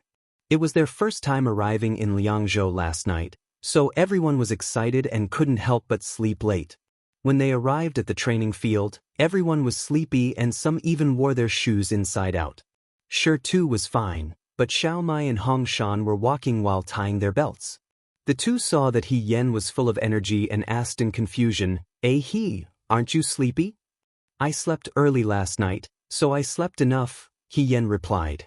Xiao Mai praised, you're amazing. As they spoke, they had already arrived at the training field. Because today was the first day, they still lined up according to their previous schedule. On the high platform stood a strong man wearing a red suit. He had thick eyebrows and big eyes, and he was tall like a tree. He held a long spear in his hand and looked very impressive. Who is that? He Yen asked. He's the instructor in charge of supervising our training, Xin Jiaodou. Xiao Mai was a nosy person, so she had already asked around. He Yen nodded, but in her heart, she thought that Xiao Ju would personally come to train the soldiers. She didn't expect that she wouldn't even see him today. Speaking of which, although they were all young men who joined the army and were conferred the title of general, every general had their own way of training soldiers. He Yen wanted to see Xiao Ju's methods and secretly learn from him. However, it seemed that it was impossible for now. I'm your chief instructor, Xin Han. Xin Jiaodou's voice was like a bell. The training field at the foot of Mount Baiyue was surrounded by mountains, so listening to his voice made one's scalp tingle. From today onwards, I'll be leading you. He shook the military register. Now, let's start the roll. The roll call had to be fast. Today was the first roll call. After a few days, the soldiers would be divided into 5, 100, 1 brigade and 1 division. Then, the appointed 5 commanders, 100 commanders, 1 brigade commanders, and 1,000 commanders would be in charge of the roll call, saving a lot of time. This group of people were all unaffiliated soldiers recruited from the capital. In the past, they had never received any training. After listening to someone call out the soldiers for several hours, they could only stand in the martial arts arena. He only felt uncomfortable all over and moved his body from time to time. Xiao Mai whispered to her brother, "Big brother, Ahigu isn't moving. It looks like a piece of Shirtu." Shirtu looked at Hien. Compared to him, Hien seemed to be more deserving of this name. She stood as straight as a pine tree with her arms by her side. Her eyes were bright as she looked at the high platform. She didn't seem to be tired or bored. It gave people the illusion that she could still stand like this even after 2 hours. Shirtu thought of the time when he and Xiao Mai hunted in the mountains. There were wild beasts in the mountains. When the wild beasts caught wild hares, they also hid quietly in the grass without moving. At first glance, they looked like a lifeless piece of Shirtu. He had hunted with Xiao Mai for so many years. He was fine, but Xiao Mai couldn't help but come down. Why was Hien able to do it? He heard from the Hongshan that Hien joined the army because his family was in dire straits. Looking at his appearance, he seemed to have a good family background. Why did such a person have the patience and perseverance of a wild beast? After all, Hien didn't need to hunt. He didn't get an answer from his contemplation. The roll call was over. Shin Jiaodo closed the military register book and said, "From today onwards, 100 people will form a team. Each team will have 1 instructor. You will train here, set up formations, and practice how to charge. Today, I will be teaching you military orders." At this point, Shin Han's face revealed a smile. For some reason, when everyone saw this smile, they only felt a chill in their hearts. Sure enough, they heard Shin Han shout, "You didn't answer the call, you didn't arrive on time, and you didn't arrive on time." This is called a slow-moving army. Those who break this rule will be whipped. Today, you are late by a minute. You should be punished according to military law. However, since this is your first offense, I will be lenient. Everyone's hearts were beating up and down after hearing his words. As soon as they landed, they heard the stern instructor's emotionless voice. "Everyone, carry sandbags and run laps around the barracks. 10 laps. You can't miss a single lap. Each team's instructor will be guarding you. Whoever dares to slack off will be punished according to military law." Everyone present sucked in a breath of cold air. The training field at the foot of Mount Baiyue was the barracks. 1 lap was at least 1 li long. 10 laps was more than 10 li long. They still had to carry sandbags. When they woke up early, it was still early and they didn't feel hot. Now, after the roll call, the sun was high in the sky. It was hot and hanging above their heads. Just standing there made them sweat nonstop. They had to run laps under the sun. The surrounding area was suddenly filled with wailing. Xiao Mai said, "Ahigu, what Shin Jiaodo said is exactly the same as what you said." "Hey, how did you know that he would say that?" "How did she know?" Naturally, it was because when she entered the barracks, it was the same situation. Just like the killing stick, the new recruits were first put in their place and let them know that they didn't join the army to enjoy life. Even if it wasn't for this, Shin Han would find some other reason to punish them. "Remember more military orders?" Hien patted the young man's shoulder. "It's good for you." Xiao Mai nodded, not fully understanding. Sure enough, according to what Shin Han said, there were so many soldiers and they were divided into teams of 100 people. Everyone went to collect sandbags. Hien initially thought that the sandbags were the size of a palm, just like the ones she and Yunxing used to chop firewood in the mountains. They could be tied to the legs. However, when he reached the end, his eyelids twitched. That sandbag was the size of a bundle. It wasn't tied to the legs, but carried on the back. It was heavy to carry and definitely not comparable to her sandbag. Damn it, running 10 laps with this thing on your back, that's too much. Hong Shan shouted. Xiao Mai secretly looked at He Yan's expression. He Yan's calm face finally cracked when he picked up the sandbag. Xiao Mai secretly heaved a sigh of relief. It seemed that Ahigu was also an ordinary person and wasn't omnipotent. He Yan didn't know what to say. When she was training the new recruits in order to increase their physical strength, it was necessary to run with weights. However, it was done step by step. Most of the time, she used the sandbags she made in the He family. They increased the weight little by little. In the past, she didn't know about Xiao Ju's training methods. Now, she finally knew. Xiao Ju was so fierce right from the start. She didn't expect Xiao Ju to be so ruthless even though she had a beautiful face. She still underestimated how ruthless Xiao Ju could be. She was a ruthless person. Hong Shan was about to ask if she needed his help to carry the sandbag on her back when He Yan picked up the sandbag and tied it to her body. She was too thin and small. In the military camp full of men, she looked like a teenager who hadn't grown up yet. The sandbag was big and heavy, and when it was on her back, it seemed to make her shorter. She looked very pitiful and tottering. Tu was a man of few words, but he couldn't stand it anymore. He only said to her, "Are you okay?" "I'm okay." He Yan smiled at him. When they saw her smiling face, they were slightly relieved. They thought that she was still a young and strong man. Although she looked thin and weak, she still had strength. He Yan cursed Xiao Ju 1,000,000 times in her heart. With such a load, it was naturally no problem for her to pass. However, Lady He had a delicate body. No matter how hard she tried, she couldn't turn Lady He into Hercules overnight. Therefore, it was really heavy.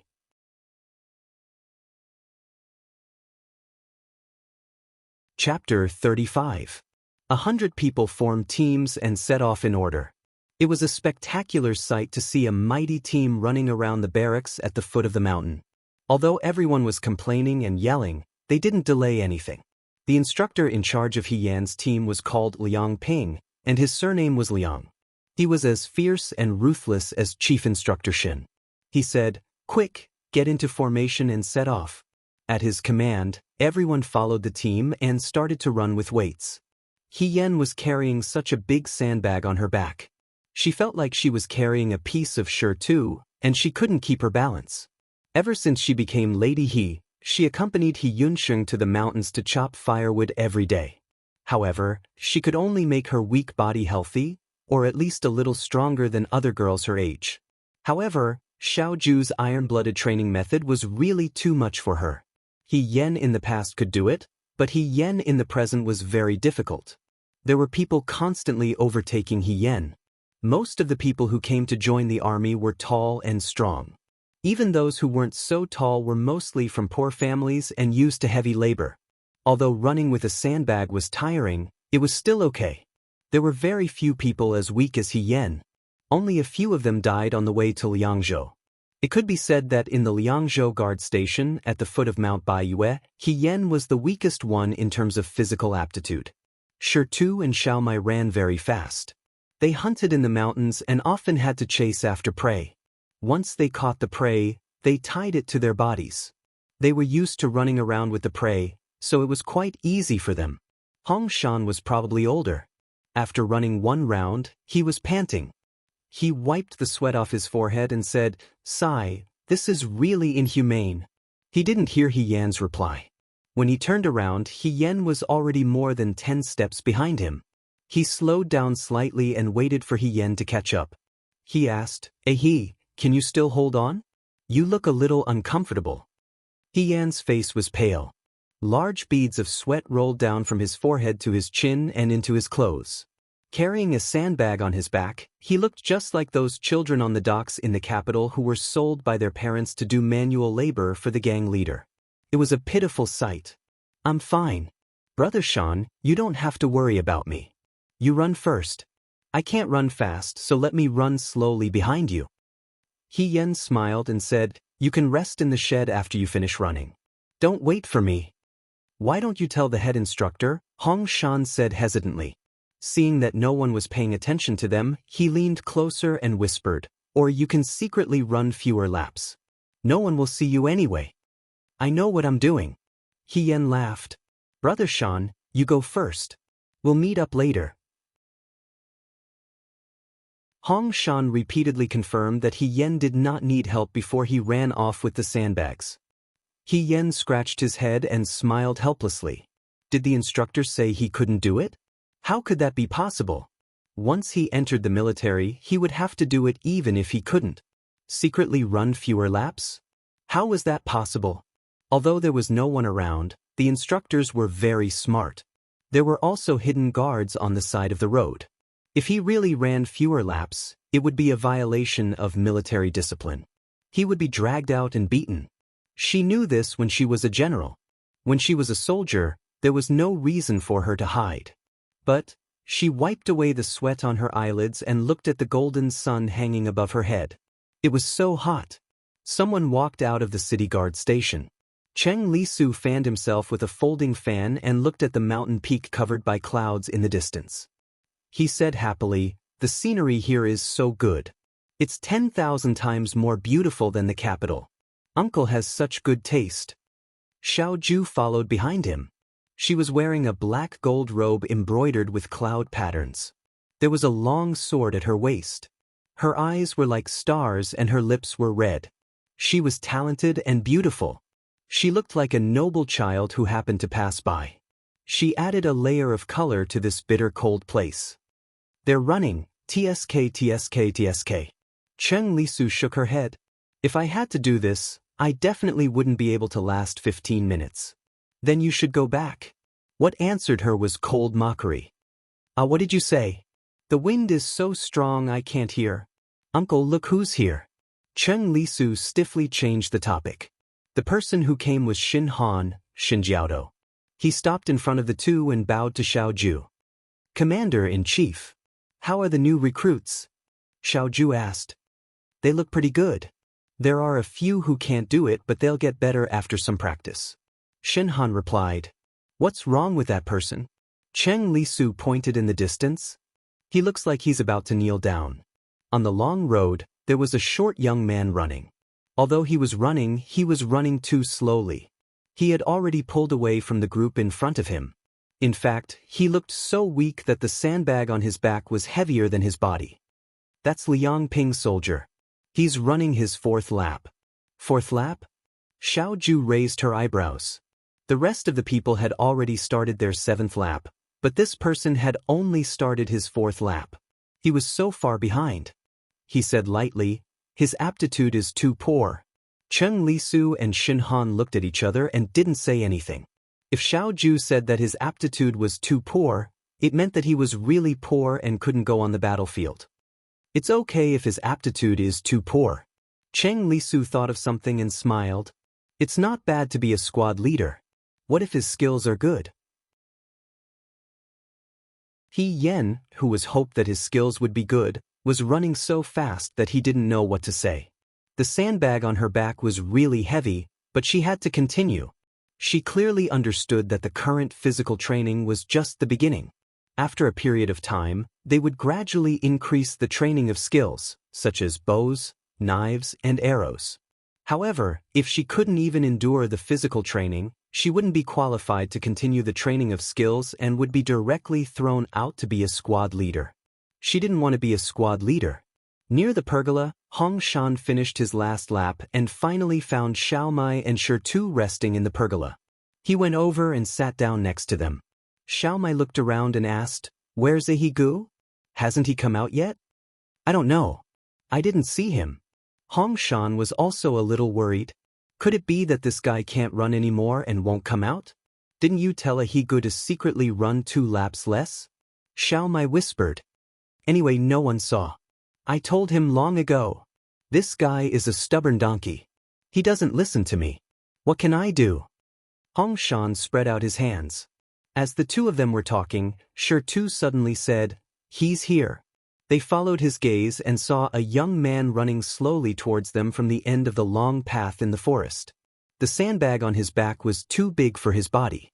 His hair was wet in clumps, and beads of sweat slowly dripped from his forehead to his chin and sank into the soil under his feet. He ran past the pergola but didn't look in their direction. Instead, he continued to run forward and started a new lap. He's still running, Xiao Mai murmured. He Yan didn't stop.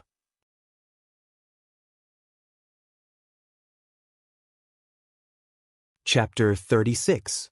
The sixth lap, the seventh lap. When He Yan finished the last lap, he felt as if he had just been fished out of the water. Xiao Mai ran over and handed him a water bottle. Yi Gu, drink some. He Yan tilted his head back and gulped down the water. While he was drinking, Liang Jiaodo walked past him. He looked at him from head to toe, shook his head and left. His gaze clearly said that He Yan could only be a squad leader. Why did you finish? Hong Shan said, you're so stubborn. I saw that there were other people who didn't run much. They're smarter than you. He Yan was so tired that he didn't want to talk. He only said, I don't want to be a squad leader. What's wrong with being a squad leader? Don't underestimate a squad leader. They might even live longer than us. Hong Shan didn't think much of it. I think so too. Xiao Mai looked forward to it. If I'm a squad leader, I can cook for everyone. I can cook more delicious food. He Yan. If you want to cook, you should be a chef. You shouldn't be here to join the army. Xiao Mai looked at Shirtu with an aggrieved expression. Big brother asked me to come. What kind of people are they? He Yan looked up at the sky and sighed in his heart. She was so tired that her legs felt like jelly. Hong Shan and Xiao Mai helped her walk forward and sighed. It's only the first day. How long can you last? He Yan thought to himself. I'll last as long as I can. That day passed in exhaustion. Chief Instructor Shin's face was cold and emotionless. He caught the few soldiers who were lazing around in the afternoon and punished them in front of everyone. They screamed even more miserably than chickens. This was a warning to others. At least during the afternoon training, no one dared to laze around anymore. Just as He Yan thought, the first half of the month was physical training. It was nothing more than running with weights, standing under the sun, and lining up. Half a month later, they would begin their skill training. Once they had trained for a certain amount of time, they would begin to split up. He Yan was in the Vanguard Battalion in her previous life. She still wanted to enter the Vanguard Battalion. However, the problem was that with Xiao Ju's training method, she would be eliminated before she reached the Vanguard Battalion. After all, her physical strength was her weakness now. She thought as she ate the porridge in the bowl. The porridge was thick rice porridge with all kinds of wild vegetables, fruits, beans, and the like. Half a bucket of rice in the morning and a third of a bucket of millet for dinner. Occasionally, there would be some dough balls. If it was good, there would also be soup, pancakes, and meat. However, it was just the beginning. There was only porridge. It was originally a bland meal, but because he was really too tired today, he already felt hungry.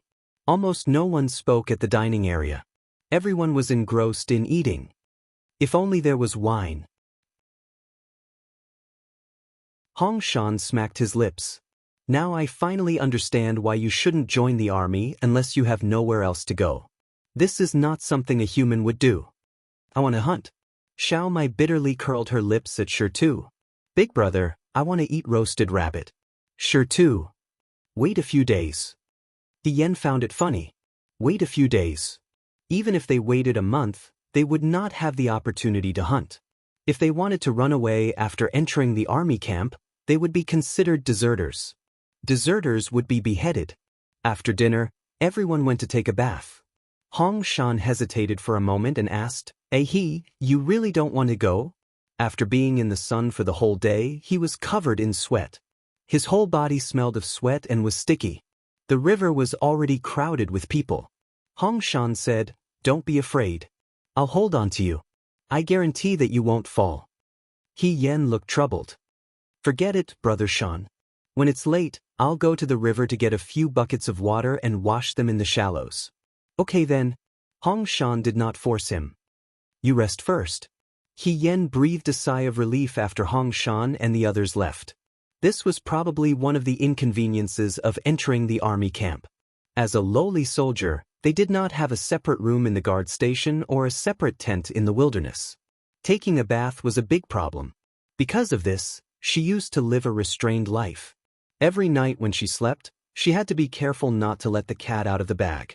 However, as she gradually got promoted, she became a deputy general and then a chief general. She had her own tent and room, so this was no longer a problem. She did not expect that she would have to walk the same path as before. He Yen lay on the bed and rested for a while. When the people who went to the river to take a bath came back one after another and everyone went to sleep, He Yen woke up when she heard Hong Shan's snoring. She looked at the moon outside the window and estimated that it was already midnight. She climbed out of bed, walked past Xiaomai, rolled up her clean clothes and sneaked out the door. Outside the guard station in Liang province, the wilderness was empty and the moon was bright and clear. Perhaps it was the border, but the moonlight was different from the one in the capital. He Yen tiptoed to the river. The river around the guard station was at the foot of Mount Baiyue. Its name was very interesting. It was called the Five-Deer River. It was said that one day, a fisherman who lived by the river came back from his boat in the middle of the night. He saw a fairy in plain clothes riding a five-colored deer on the surface of the river. There were many large rocks by the river. He Yen found a piece of shirtu and placed her clean clothes behind the shirtu to prevent them from getting wet. Then she took off her outer clothes and walked in. What she said to Hong Shan was right. After the incident of her drowning in the pond at the Su family home, she did not dare to go near the water. Unless she had no other choice, she did not want to go to the river. Because of this, even if she went into the water, she only dared to do it in shallow water. The river water was icy cold. It was very comfortable in the hot summer. The river breeze was also refreshing. He Yen wiped her face. She felt that the tiredness from carrying the sandbag in the afternoon had been swept away. Every part of her body felt comfortable and warm. The bright moon here was as cold as frost and snow. It shone on the boundless wilderness and the wide river. It was magnificent and elegant. Mount Baiyue, Five-Deer River? He Yen whispered. The names were very elegant, and they were indeed so. She looked at the silver-white moon and thought to herself that all that was missing was a beautiful fairy in plain clothes. If a fisherman were to pass by at this moment, perhaps she would be the rumored beautiful fairy. As she thought about it, she felt that it was funny and laughed out loud. Who is it? A voice rang out in the silence. It was both strange and familiar. He Yen almost swallowed a mouthful of river water into her stomach. It can't be, right? There was still someone here at this time? The person's footsteps paused for a moment. Then, he walked in the direction of He Yen. He Yen was stunned at first. Then, she quickly hid behind a large rock in front of her. Because she was in shallow water, she was not far from the river. Therefore, she could see the person clearly. It was a young man. He wore a dark blue robe embroidered with red cranes. The embroidery on the robe looked as if it was going to fly back with the wind. He was also very outstanding. He was handsome and charming. His eyebrows were as beautiful as a painting. The long sword at his waist looked like ice and snow under the moonlight. It made his expression even colder. This handsome young man was Xiao Ju, the commander-in-chief of the Right Army. He Yen saw the person's face clearly. She wailed in her heart. Enemies were bound to meet on a narrow road.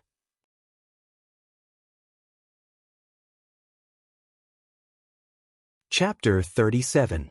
Hey, don't come any closer. He Yen was afraid that the person would walk in front of her, so she quickly stuck her head out from behind the shirtu. I'm naked. What are you doing?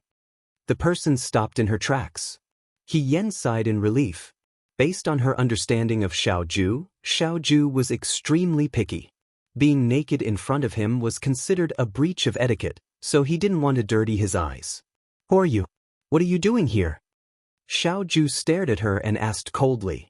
I'm a new recruit from the garrison. I'm here to take a bath, He Yen replied. Xiao Ju heard this and a trace of mockery flashed across her eyes. She clearly didn't believe her and asked, You're here to take a bath at this hour?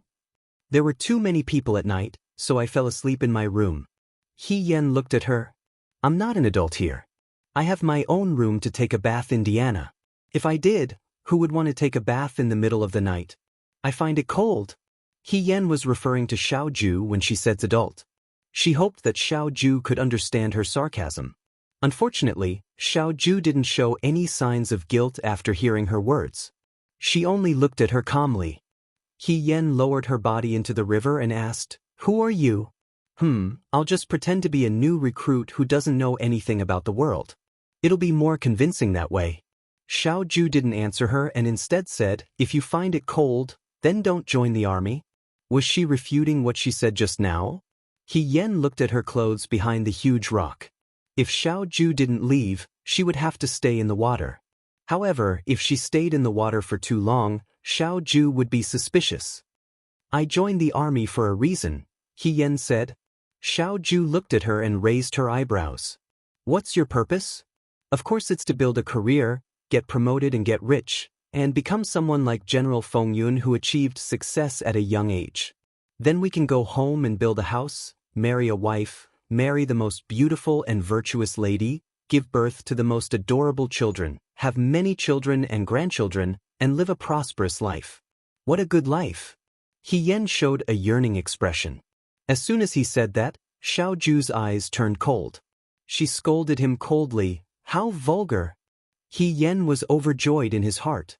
She deliberately threw the name of General Feng Yun together with the wishes of ordinary men in the world to deliberately disgust him. Xiao Ju was such a proud person, he must feel humiliated. "What's wrong with that?" He Yen looked serious. "This is what you should do when you join the army. Be the happiest man."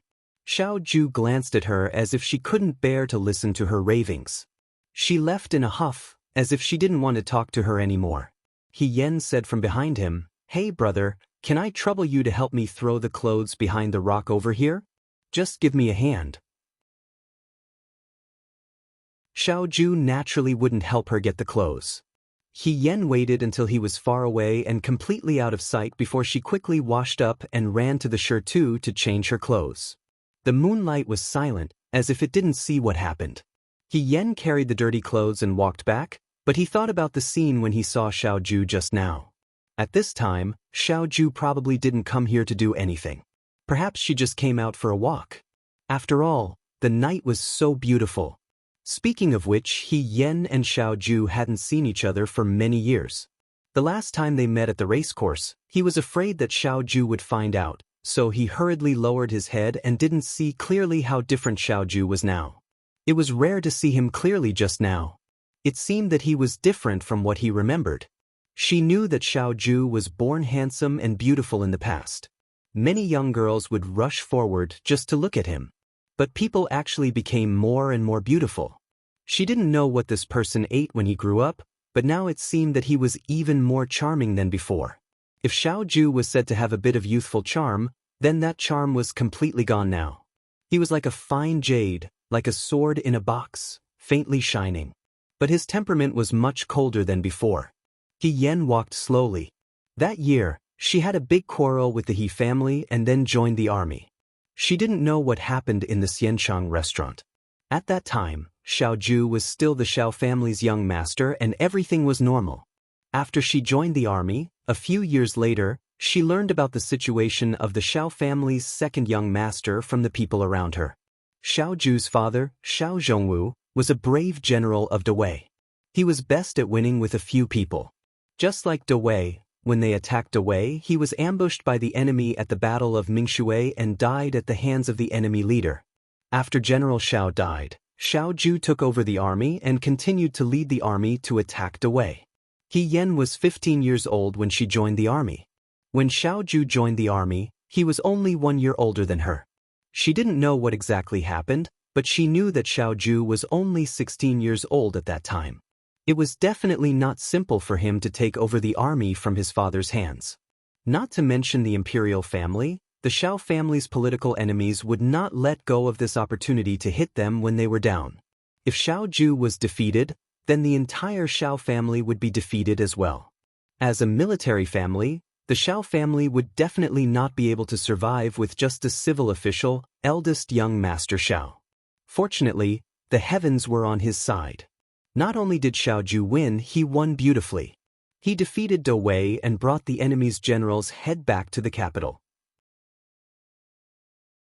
At this point, he established the title of Young Killer, Commander Jade-Faced. War was the fastest way to sharpen a person's heart. All the edges and sharpness had to be withdrawn in the face of life and death. Perhaps Xiao Ju still retained the arrogance and frivolity of the capital's nobles in the past. But now, he didn't have any of that. He was a more outstanding, more indifferent, more unfathomable, and more difficult to deal with Xiao Ju. He Yan walked to the door. Everyone in the room was sleeping soundly and no one noticed her. She placed her clothes at the foot of the bed and lay down. She closed her eyes and her heart was calm. Fortunately, Xiao Ju was not the only one who had grown these years. She was the same as Xiao Ju. They weren't far apart.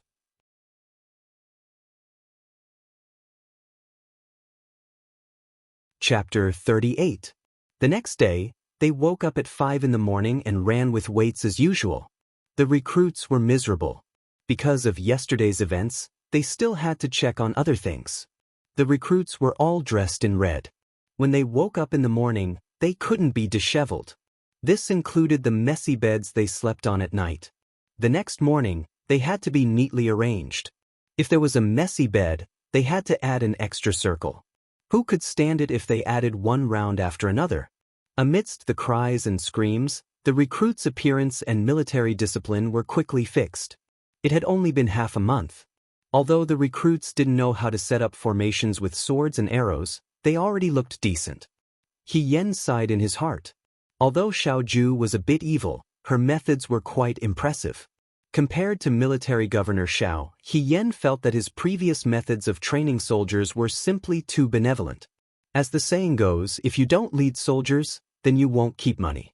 It seemed that he still had to learn more from Xiao Ju. As the recruits ran in circles, the instructors took advantage of the gaps to talk. Head instructor Shenhan looked at Liang Ping and asked, "Why don't I see the weakest kid in your team?" Over the past few days, everyone knew that the weakest kid in the Liangzhou guards was one of Liang Jiaodo's recruits.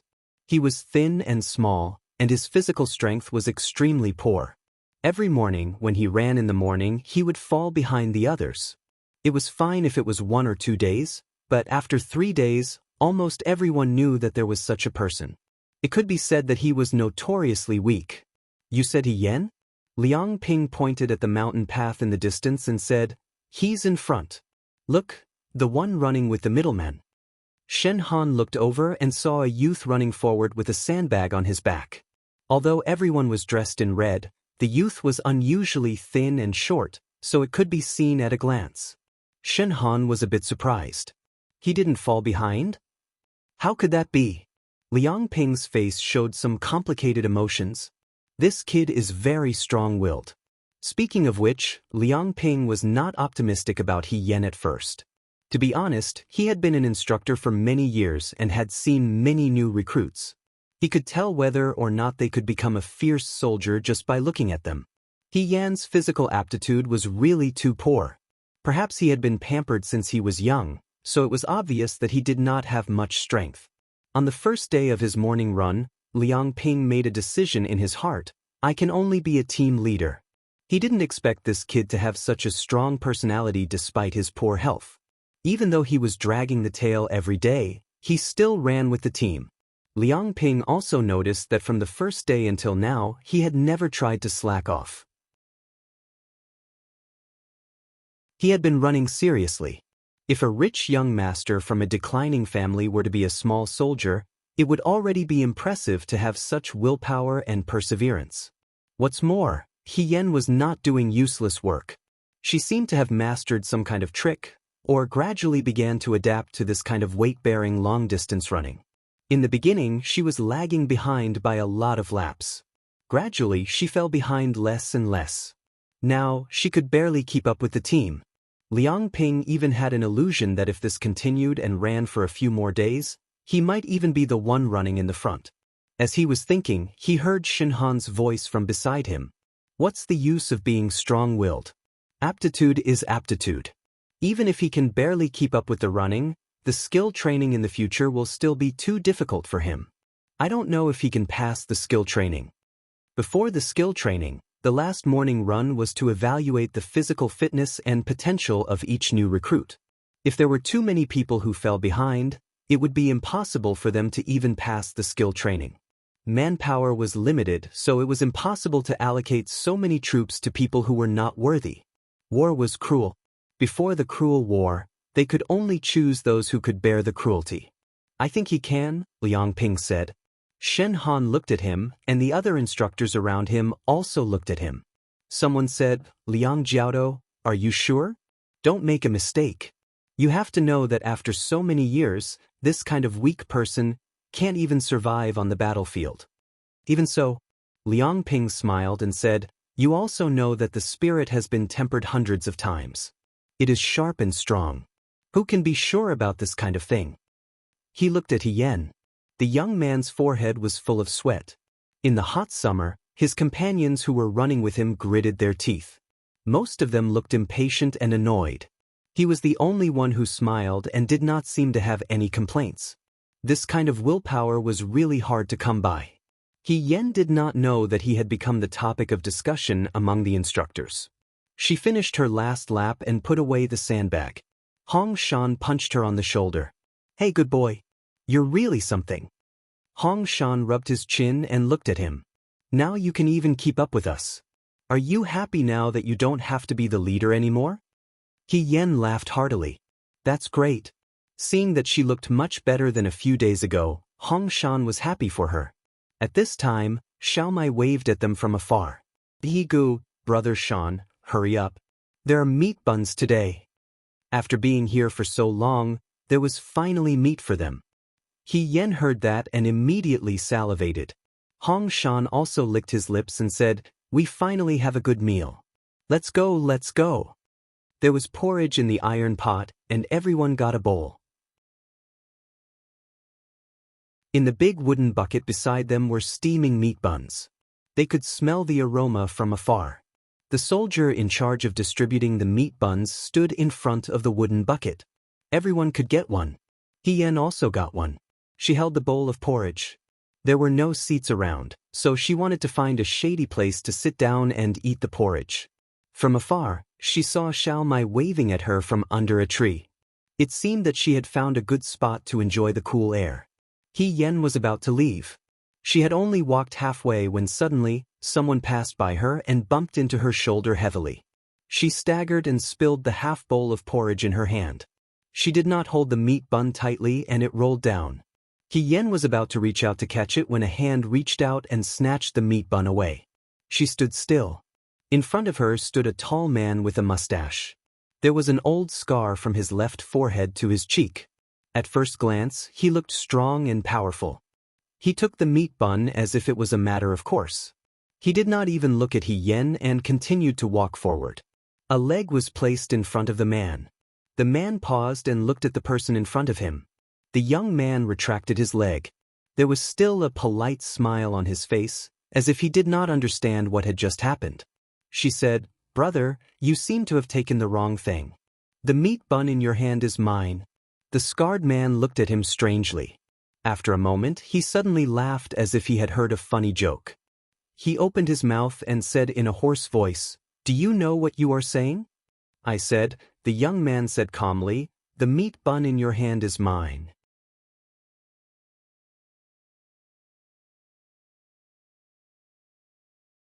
Chapter 39. I said, The bun in your hand is mine, she said. Before she finished speaking, the man laughed sinisterly and said, Kid, don't look for trouble. I just want to take back what's mine. The other party looked at her. The young man was very frail. Even the red uniform of the army seemed too wide and long on him. He was also shorter than the average boy. Standing here, he looked like a child who had not grown up yet. A child yelling at him was like an ignorant puppy barking at a wolf. There was nothing but ridiculous about it. Yours? The scar-faced man grabbed the bun with disdain. Before He Yen could react, he threw it into his mouth. The bun was not big to begin with, so he swallowed it in 2 or 3 bites. He was like a beast that could not wait to eat its prey. After eating, he looked at He Yen provocatively and said with a strange smile, Yours? Who can testify? What can you do to me? The bun was already in his stomach. He Yen could not cut open his stomach and take the bun out. After the man finished speaking, he looked at He Yan's helpless expression happily. He took the bowl of porridge in his hand and walked forward unhurriedly. "What can I do to you?" He Yan muttered to herself. After a moment, she smiled, turned around, and walked toward the scar-faced man. The scar-faced man was bending over to drink the porridge in his bowl. He Yan kicked his knee. The scar-faced man's legs went weak and he almost knelt down. He staggered a few steps and stood up. However, the porridge in his hands spilled on the ground. There was nothing left. Seeing this, the scar-faced man turned his head angrily. When he saw He Yan, he gnashed his teeth and said, "You?"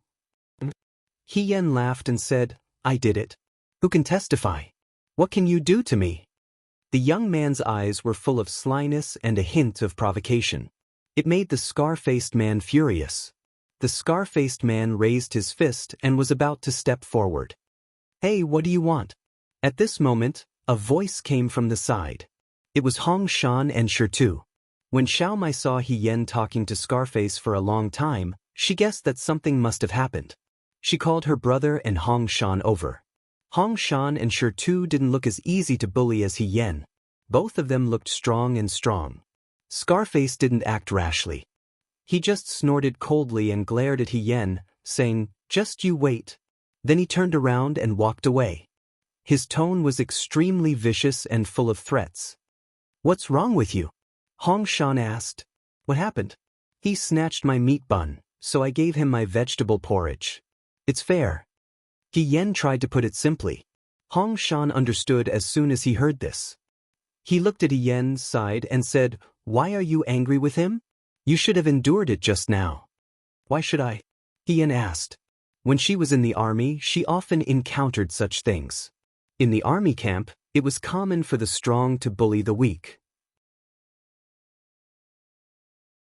When she first entered the army camp, it was common for her to be robbed of her food. If it weren't for her comrades who pitied her and gave her a share of their food, she might have starved to death. The military instructor in the army camp could prevent conflicts on the surface, but it was impossible to prevent such robberies in the dark. Moreover, she was too weak at that time. She was so weak that even the military instructor didn't care about her, let alone uphold justice for her. Later on, when she became strong, no one dared to rob her of her food. Later on, when she became the commander, she ordered her recruits to never rob others of their food or bully the weak. Once discovered, they would be punished by military order. Who would have thought that after her rebirth, she would encounter the same thing again? But this time, she was no longer the new recruit who trembled with fear and didn't dare to voice out her grievances. Even if Hong Shan and Shirtu didn't appear just now, it would be more than enough for her to teach this scar-faced man a lesson. "That man is Wang Ba," Hong Shan said. "He used to be a bandit, but I don't know how he ended up joining the army. He's the fiercest one among Liang Jiaodo's subordinates. I heard from others that this kind of person kills people like flies. Today, you provoked him, and he holds a grudge in his heart. In the future, he'll definitely cause trouble for you. Shirtu and I can't be by your side every day. If he takes advantage of any loopholes, your life will be very difficult. I can't just accept that he robbed me of my food. Brother Shan, you have to believe that if he robbed me once, there will be a second time. If he comes to rob me every day, how can I live?" He Yan said. "There's no such thing as unfair in the world. Nothing in the world is fair." The one who spoke was the usually taciturn Shirtu. He looked at He Yan and gently shook his head. It seemed that he didn't agree with her actions. "You're too impulsive.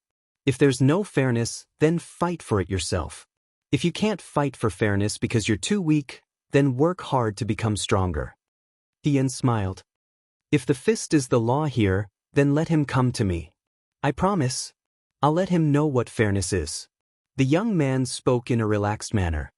His expression was calm, and there seemed to be a faint smile in his clear eyes. The wind blew, making his hair tie flutter. He didn't look like a soldier, but like a young master parading on the streets of the capital. She wanted to tease him by saying, "Newborn calves aren't afraid of tigers." But when she met his eyes, she couldn't say it. Was it really true that newborn calves aren't afraid of tigers? He was confident and didn't seem to be reckless.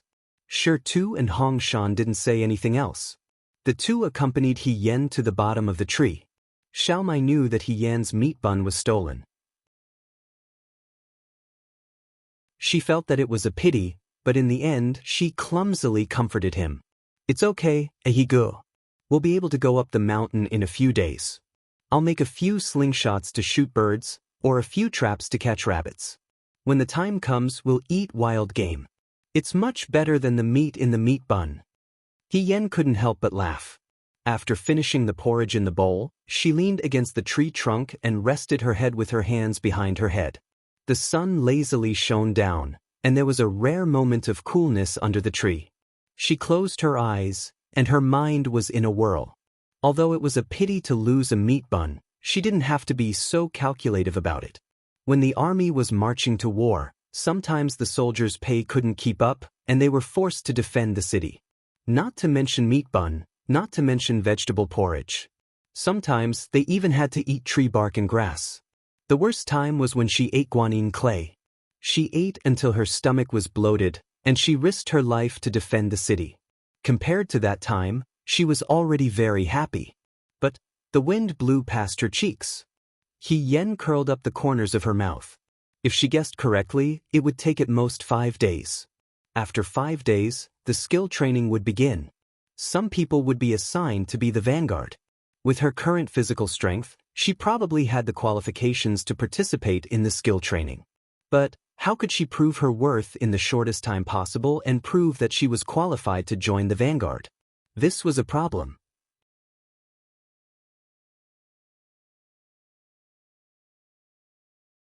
Chapter 40. He Yan's guess was right. 3 days later, when they were running with sandbags on their backs, Liang Jiaodo shouted from the front, "From tomorrow onwards, you will run 5 laps around the barracks. The rest of the time, you will be doing weapon training. So today, you all better run well. If you don't run well, you won't get to eat lunch." Everyone was elated when they heard this. Compared to running with sandbags on a hot summer day, weapon training sounded much easier and more like something a new recruit should do. To be able to end this purgatory and enter a new phase perhaps meant that they were already gradually becoming decent soldiers of the Great Way. He Yan understood the meaning behind Liang Jiaodo's words. Today was the last test. If they didn't run well and obviously couldn't keep up, they wouldn't be qualified to do weapon training anymore. He Yan bent over to carry the sandbags. At this time, someone passed by her and suddenly bumped into her. She stood up straight and looked. It was the scarred-faced Wang Ba who had snatched her meat bun a few days ago. Wang Ba looked at him and revealed a sinister smile. "Kid, after today, you will be a squad leader. Your good days will come to an end." He Yan shrugged. "I don't understand. Your 2 brothers won't always follow you. A squad leader?" He lowered his voice and a trace of violence flashed in his eyes. "No one will care if I kill you. Then you can try." He Yan threw the sandbags on his back and smiled at him. "By the way, I will not be a squad leader. Never." After he finished speaking, he didn't care about Wang Ba's expression and turned around to go up the long road. Xiao Mai followed him anxiously and asked, "He didn't make things difficult for you just now, right?" "How could he?" He Yan smiled and replied, "We just chatted for a while." "I see." Xiao Mai laughed again. "Ahigu, you're amazing. You're not even panting when you're running with us, and you're running so fast." Xiao Mai and Shirtu grew up in the mountains. As hunters, they had to go out hunting every day. Once they went out, they would spend the whole day hunting. Therefore, they had good stamina and could run very fast. He Yan's initial weakness was seen by everyone, but now, she was becoming more energetic and relaxed day by day. It made people wonder if she had secretly taken some kind of elixir. "Is that so?" He Yan nodded seriously. "I really do have potential." On the other side, the instructors who were observing the situation gathered together.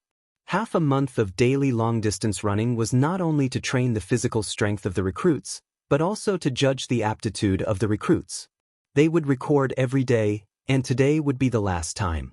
After today, long-distance running would no longer be a means to judge one's aptitude. Instead, it would become an ordinary training. This was because being able to train with weapons meant that this person already had the qualifications to become a Dawei recruit. They would not die before the war because of their physical condition. There were strong and weak people in the military camp, and the contrast between the strong and the weak was even more obvious. Those with good aptitude would stand out from the start, while those with poor aptitude would be an eyesore. This was a very unfair thing. After all, no one could change the way they were born. However, there was an accident during this process. Old Liang. Someone patted Liang Jiaodo's shoulder. He Yen in your team is really a talent. He Yen was that accident. Her aptitude was very poor, and she received a unanimous evaluation from the instructors from the start. Even when she was assigned as a squad leader, everyone was afraid that she would get sick from the fire. However, she was getting lighter and lighter day by day. Now, she was able to steadily keep up with the team, and was even at the front of the team. This was a miracle. Ropes can cut wood, and dripping water can penetrate stone. Liang Jiaodo was very proud. I've said it before. Liang Ping will not make a mistake.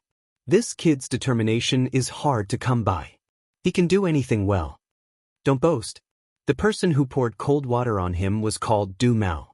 He was also one of the instructors. He said disapprovingly, you know that aptitude is aptitude. What did he rely on to keep up with the team? It was hard work. This was the truth. Everyone looked at the youth who was running with the team. He was of the right age, looked optimistic, and was very likable. When he ran, he was very well behaved. He rarely spoke to the people around him, and he ran very seriously. In short, he looked like he was very serious about what he was doing. He worked very hard to be able to do this. Other people don't need to work hard. Maybe they can do it with just 1 point. Du Mao said, right now, he's just running with sandbags. In the future, the weapons training and formation exercises will only get more complicated. He also needs to put in more effort than others. This way, he will never stand out. He can only be an ordinary soldier. I advise you to put more effort into the recruits with good aptitude in your team. Don't pay too much attention to that kid. Du Mao shook his head.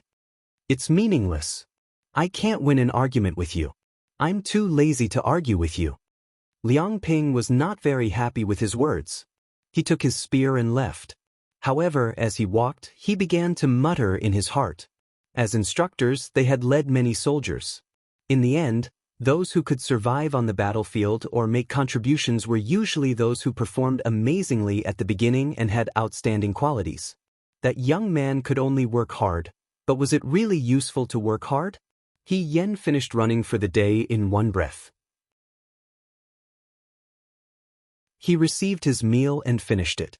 In the afternoon, Liang Jiaodo suddenly came and picked a dozen soldiers to follow him. Hey, those people seem to be going to be cooks, Xiaomai said. But do cooks need so many people? He Yen smiled and shook her head. It's just a title. Not all cooks. Some do other things. In short, they don't have to go to the front line to fight. That's good. Hong Shan stretched. They don't have to fight with their lives. Isn't it good to live? But Higu is happy this time, Xiaomai said mischievously. They don't have to be cooks. He Yen didn't want to be cooks. This was something everyone knew. She didn't refute. She just smiled and said, congratulations. Are you going to have a chance to perform soon? Hong Shan glanced at her and said teasingly, you can show off your skills in the upcoming weapon drill. Well, not really. He Yen thought for a while before answering. She was good at swordsmanship, archery, horsemanship, and running with a spear were not difficult. After running for so long, climbing mountains and charging were not a problem. The only difficulty was probably the crossbow. The crossbow required a lot of hand strength. It was difficult to pull it without a strong body. With Lady He's current physique, it might be a little difficult. However, Xiao Ju probably wouldn't use a crossbow when training soldiers, right? She thought. She thought wrong.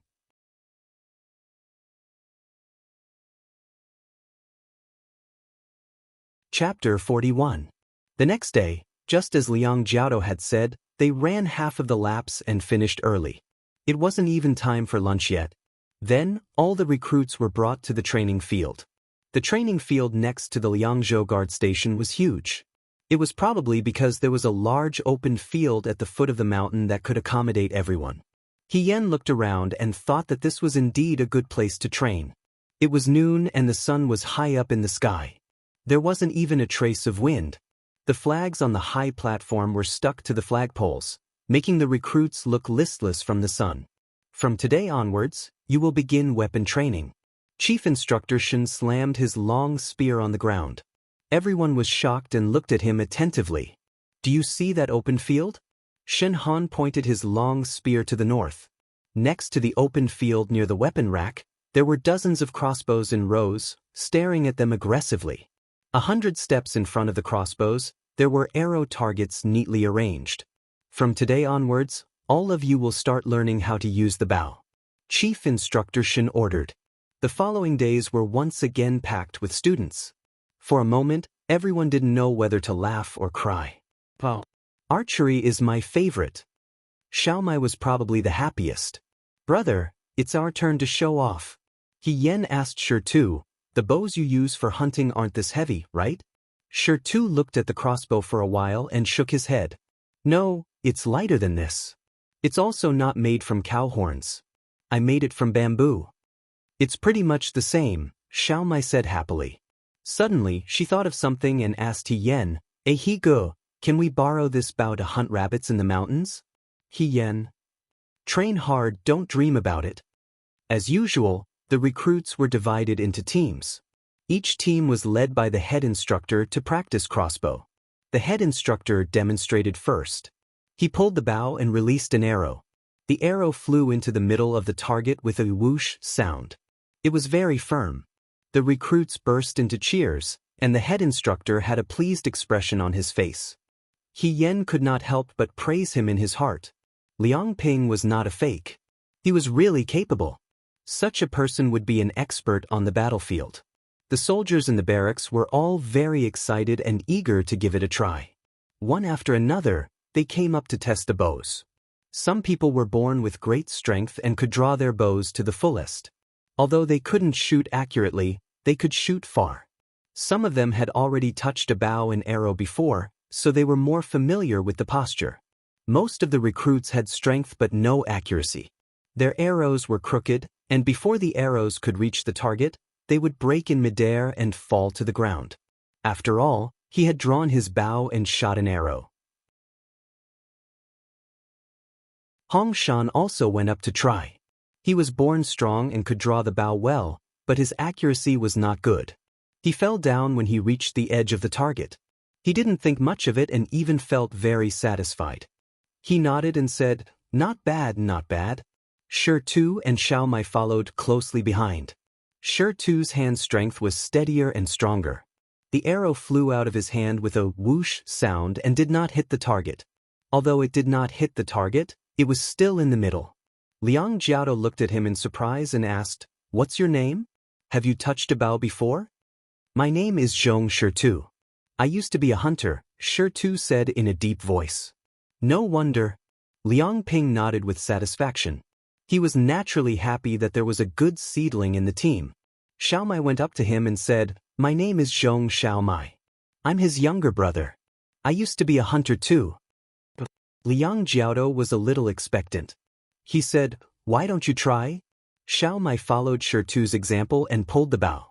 However, this time, he did not have his big brother's impressive ability. The arrow he shot just happened to miss the target. Liang Ping was speechless. Xiaomai rubbed his nose and stepped back resentfully. He Yen was a little amused. Just as she was thinking about whether she should give it a try, someone walked out faster than her. Whoa, Hong Shan whispered beside He Yen, It's him. It was Wang Ba. They didn't notice that Wang Ba was actually a soldier under Liang Jiao. He walked forward, rolled up his sleeves to his elbows, spat twice on his palms and picked up the bow. He Yen looked at him. His arms were very tight, and she could vaguely see his strong honey-colored skin. He was a very strong person. Wang Ba was not in a hurry to shoot the arrow like the other recruits. He took a deep breath and aimed at the center of the target. This way. He Yen calculated in his heart. It was probably not his first time using a bow. Like Shi, he was a good archer who often touched the bow. Finally, The taut bowstring let out a clanging sound, and the arrow went straight to the center of the target.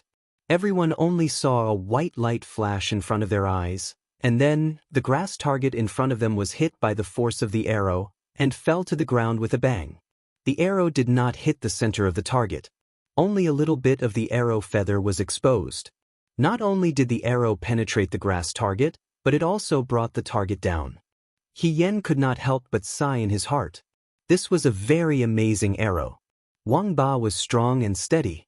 His aim was good, and he could keep his composure. It was very rare. Liang Jiaodo looked at Wang Ba with a strange gaze. In this batch of recruits, there was Shi Tuzhong and Wang Ba. They were really good at crossbows. Wang Ba put away his bow. He did not immediately walk away. Instead, he walked in front of He Yan in 2 steps. The scar-faced man crossed his arms in front of his chest and looked at He Yan with a gloating expression. He said, "It's your turn." It would have been better if he did not say that. Once he said that, many people around them looked at He Yan. Facing Wang Ba's provocative gaze, He Yan walked forward. The bow was a high-quality horn bow. It was very smooth to the touch. It had probably been used countless times in the past. There were traces of it. He Yan touched it bit by bit. His time in the army suddenly appeared in front of his eyes. The last time she used a crossbow was when she was still in the General Fei Hong. Many years had passed in a flash. Liang Ping looked at He Yan with a strange expression. He knew that a crossbow was different from other weapons. It required a lot of hand strength. Judging from He Yan's physique and previous performance, he would not be able to perform well. But this was a very hard-working recruit. People always looked forward to the unknown. Liang Ping was also very conflicted. "Why are you touching it? Don't waste other people's time." Wang Ba sneered. "Why don't you show us your superb archery skills?" He Yan picked up the bow and put his fingers on the arrow. After a moment, he put down the bow. "What does a he gu mean?" Xiaomai asked, puzzled. Why did he put down the bow when he had not started to draw it? Was there something wrong? "Why aren't you moving?" Wang Ba was dissatisfied. "Move it." "No need." He Yan looked calm. "I can't draw this bow."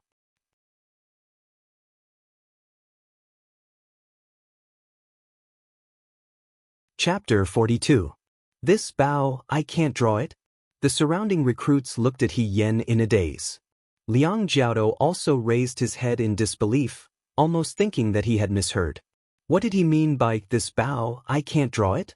And he said it so confidently, as if it was a matter of course?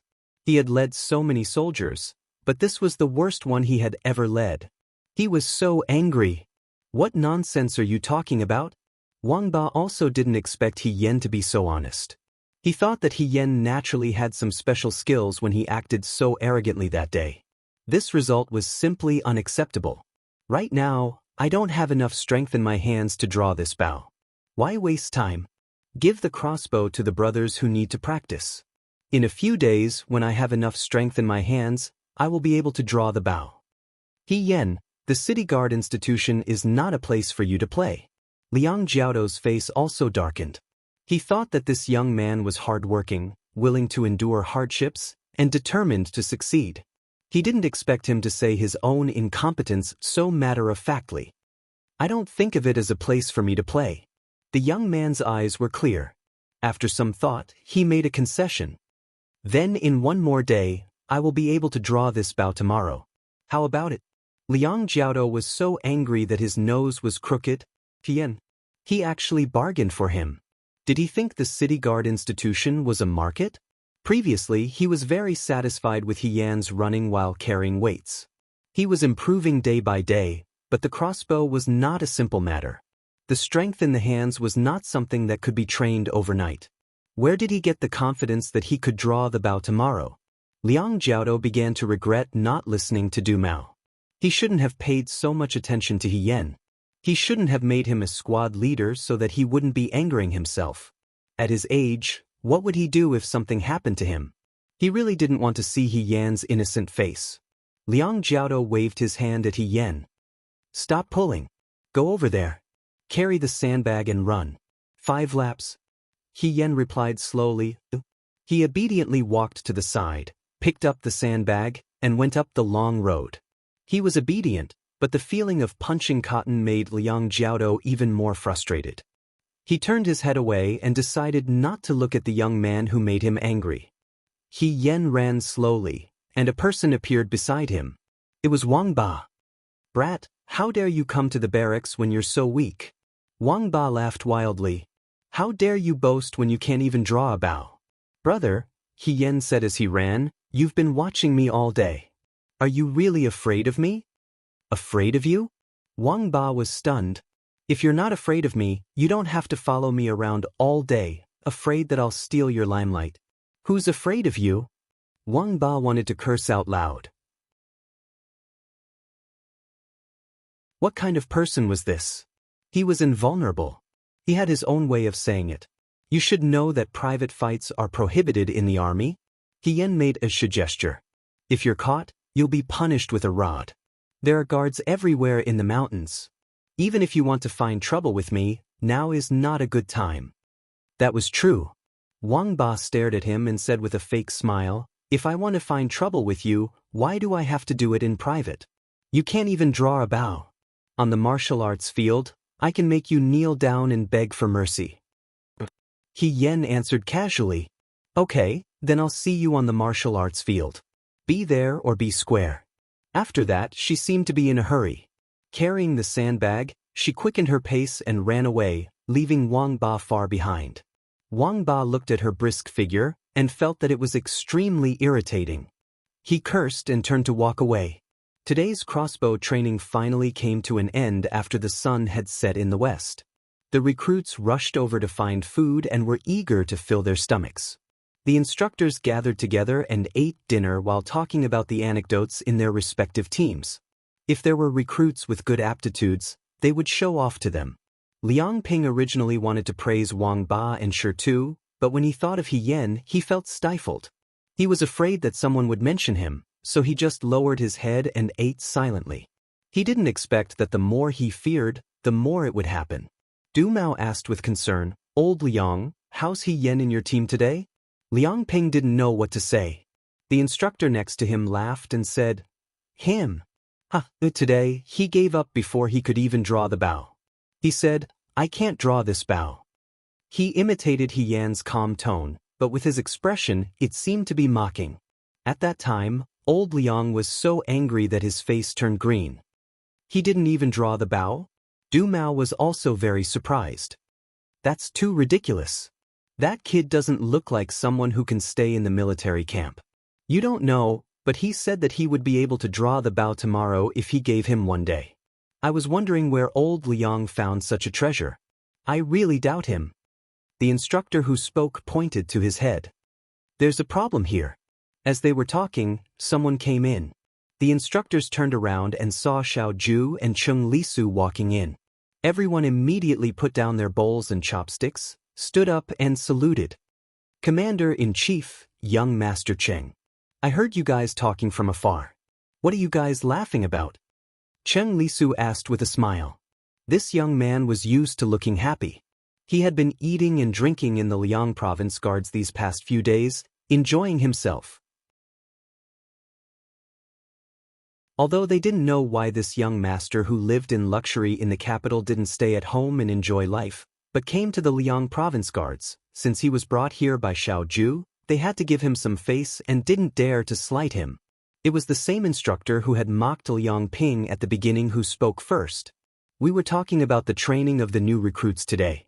Old Liang has a new recruit who can't even draw the bow, and he said that he would be able to draw it tomorrow.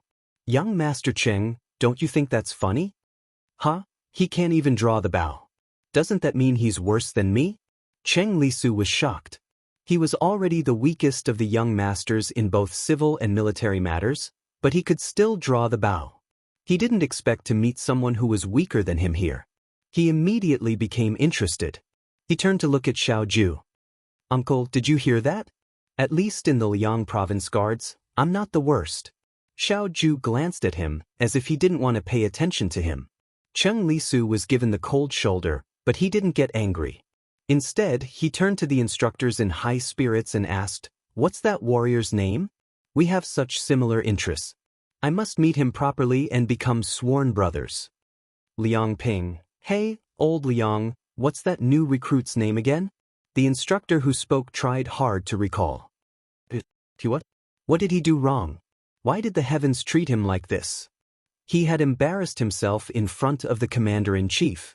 Liang Ping wanted to cry, but under everyone's gaze, he could only brace himself and say, He Yen. When the youth with the cold expression heard this, he suddenly raised his eyes. He Yen.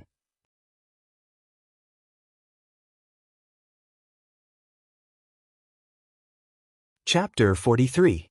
He Yen was sitting with Shirtu and Xiao Mai. Hong Shan's worried face was about to drip water. He looked at He Yen and said, He, you can't even draw a bow now. What will you do in the future?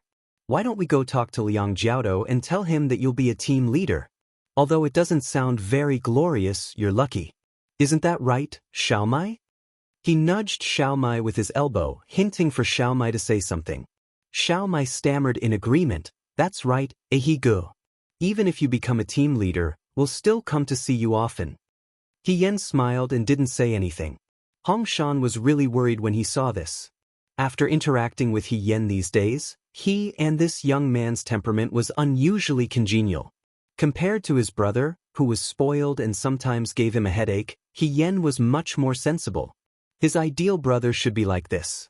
Unknowingly, he began to treat He Yen as his own younger brother. However, He Yen couldn't even draw a bow. When he went to the battlefield in the future, he would die. How could he watch his brother jump into the fire pit? Brother Shan, don't worry about me. I'll be able to draw a bow tomorrow. She comforted him. Do you think you're a spiritual speaker? You can't just say it and it'll come true.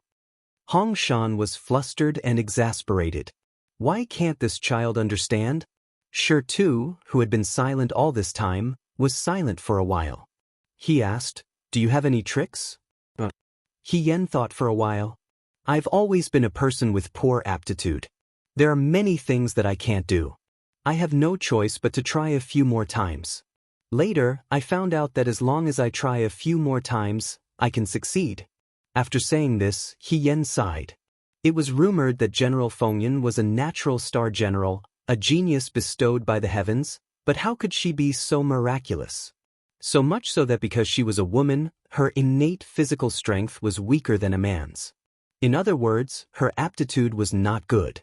She had spent many years turning He Yen into a brave and invincible general on the battlefield, but after her rebirth, she was given such a weak body. Could this be the saying, when the heavens are about to bestow a great responsibility upon us, we must first exhaust our muscles and bones, and starve our bodies and skin? She didn't expect to be outstanding. She just wanted to be a strong man like Wang Ba when she was reincarnated. It would be much easier to do things than it is now. He Yen thought about it all the way until he went to bed at night. The recruits were tired during the day, so naturally they slept soundly at night. Their snores rose and fell. He Yen estimated the time. In the dead of the night, he climbed out of his bed. Xiao Mai turned over and mumbled something. He Yen paused for a while to make sure that Xiao Mai did not wake up. Then, he quietly left the room. After leaving the room, he went straight to the martial arts practice field. The martial arts practice field was empty at night. In the summer, there was a lot of night wind in the mountains. The night wind made the flags flutter. Under the moonlight, the green waves in the forest rose and fell, creating a stretch of moonlight. Most of the border areas were bitterly cold. The Liang province guards were already considered very good. She had never seen this kind of scenery when she was stationed at the border. It was mostly a desolate landscape. For a moment, her footsteps slowed down, as if she couldn't bear to break the tranquility of the night. Some of the crossbows during the day had already been put away. Only one or two that were not easy to move were left in place. The grass targets were swaying left and right. They hadn't been picked up in time.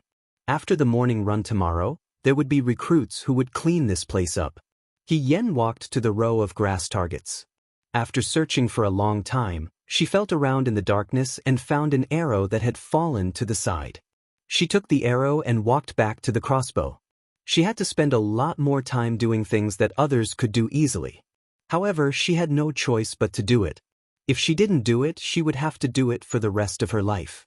She tried to draw the bow. The bow was very heavy. She could only draw it a little. If she looked at it with her eyes, it really wasn't obvious. Yen put down the bow and rubbed her wrist. After a while, she tried to draw the bow again. Just like before, she only drew it a little. She tried this 5 or 6 times and finally got better. This time, she drew the bow better than before. At least she could see that it was drawn.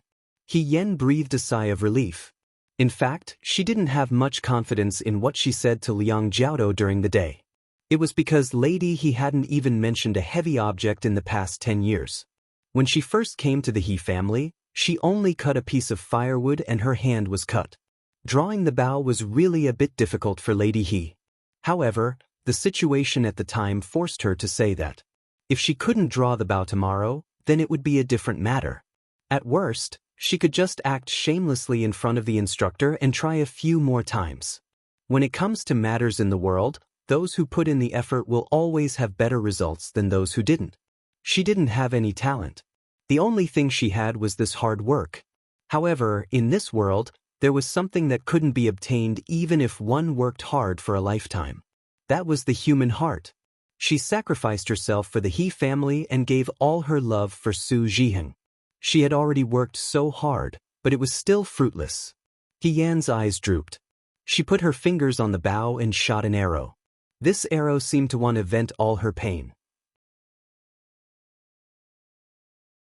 It made a whistling sound in the dark night as it flew towards the grass target in the dark. The arrow did not land on the target. It fell to the ground halfway. Her strength was still too weak. She could barely pull the bow and shoot the arrow, but that was all she could do. She couldn't vent her pain incisively and vividly every time. Yen smiled and got up to pick up the arrow. She had just walked to the side of the arrow when she suddenly sensed something. She raised her head. About 10 steps away from her, there was a pair of brocade boots. The boots were embroidered with a dark golden pattern. It flashed a magnificent color in the dark night. There was someone here? She was so focused on archery that she didn't notice it. Yen straightened up and walked forward a few steps. Thus, the person standing in the dark night was completely revealed. It was actually Xiaoju. The martial arts practice field was so big that it was only illuminated by the moonlight. He stood behind the grass target and wore a black robe. He was hidden in the dark night and was used as a target by Yen. The handsome young man looked at her indifferently. He didn't have any intention of explaining. Yen felt a bit embarrassed for no reason. She composed herself and cleared her throat. She decided to gain the initiative by striking first. "You, what are you doing here?" "Watching you practice archery." It was clearly an indifferent tone, but Yen could clearly hear a trace of indistinct mockery. "What's wrong with me practicing archery? What do you think after you've seen it?" Yen asked. The handsome young man lowered his eyebrows. His long eyelashes were like butterfly wings under the moonlight. They gently fluttered. However, his tone was cold and had a bit of ridicule. "I'm very surprised that there is someone who works so hard and can't even withstand a single blow." Yen was stunned. For a moment, time and space overlapped. The sound of the wind slowly faded away. The night sky was covered with stars.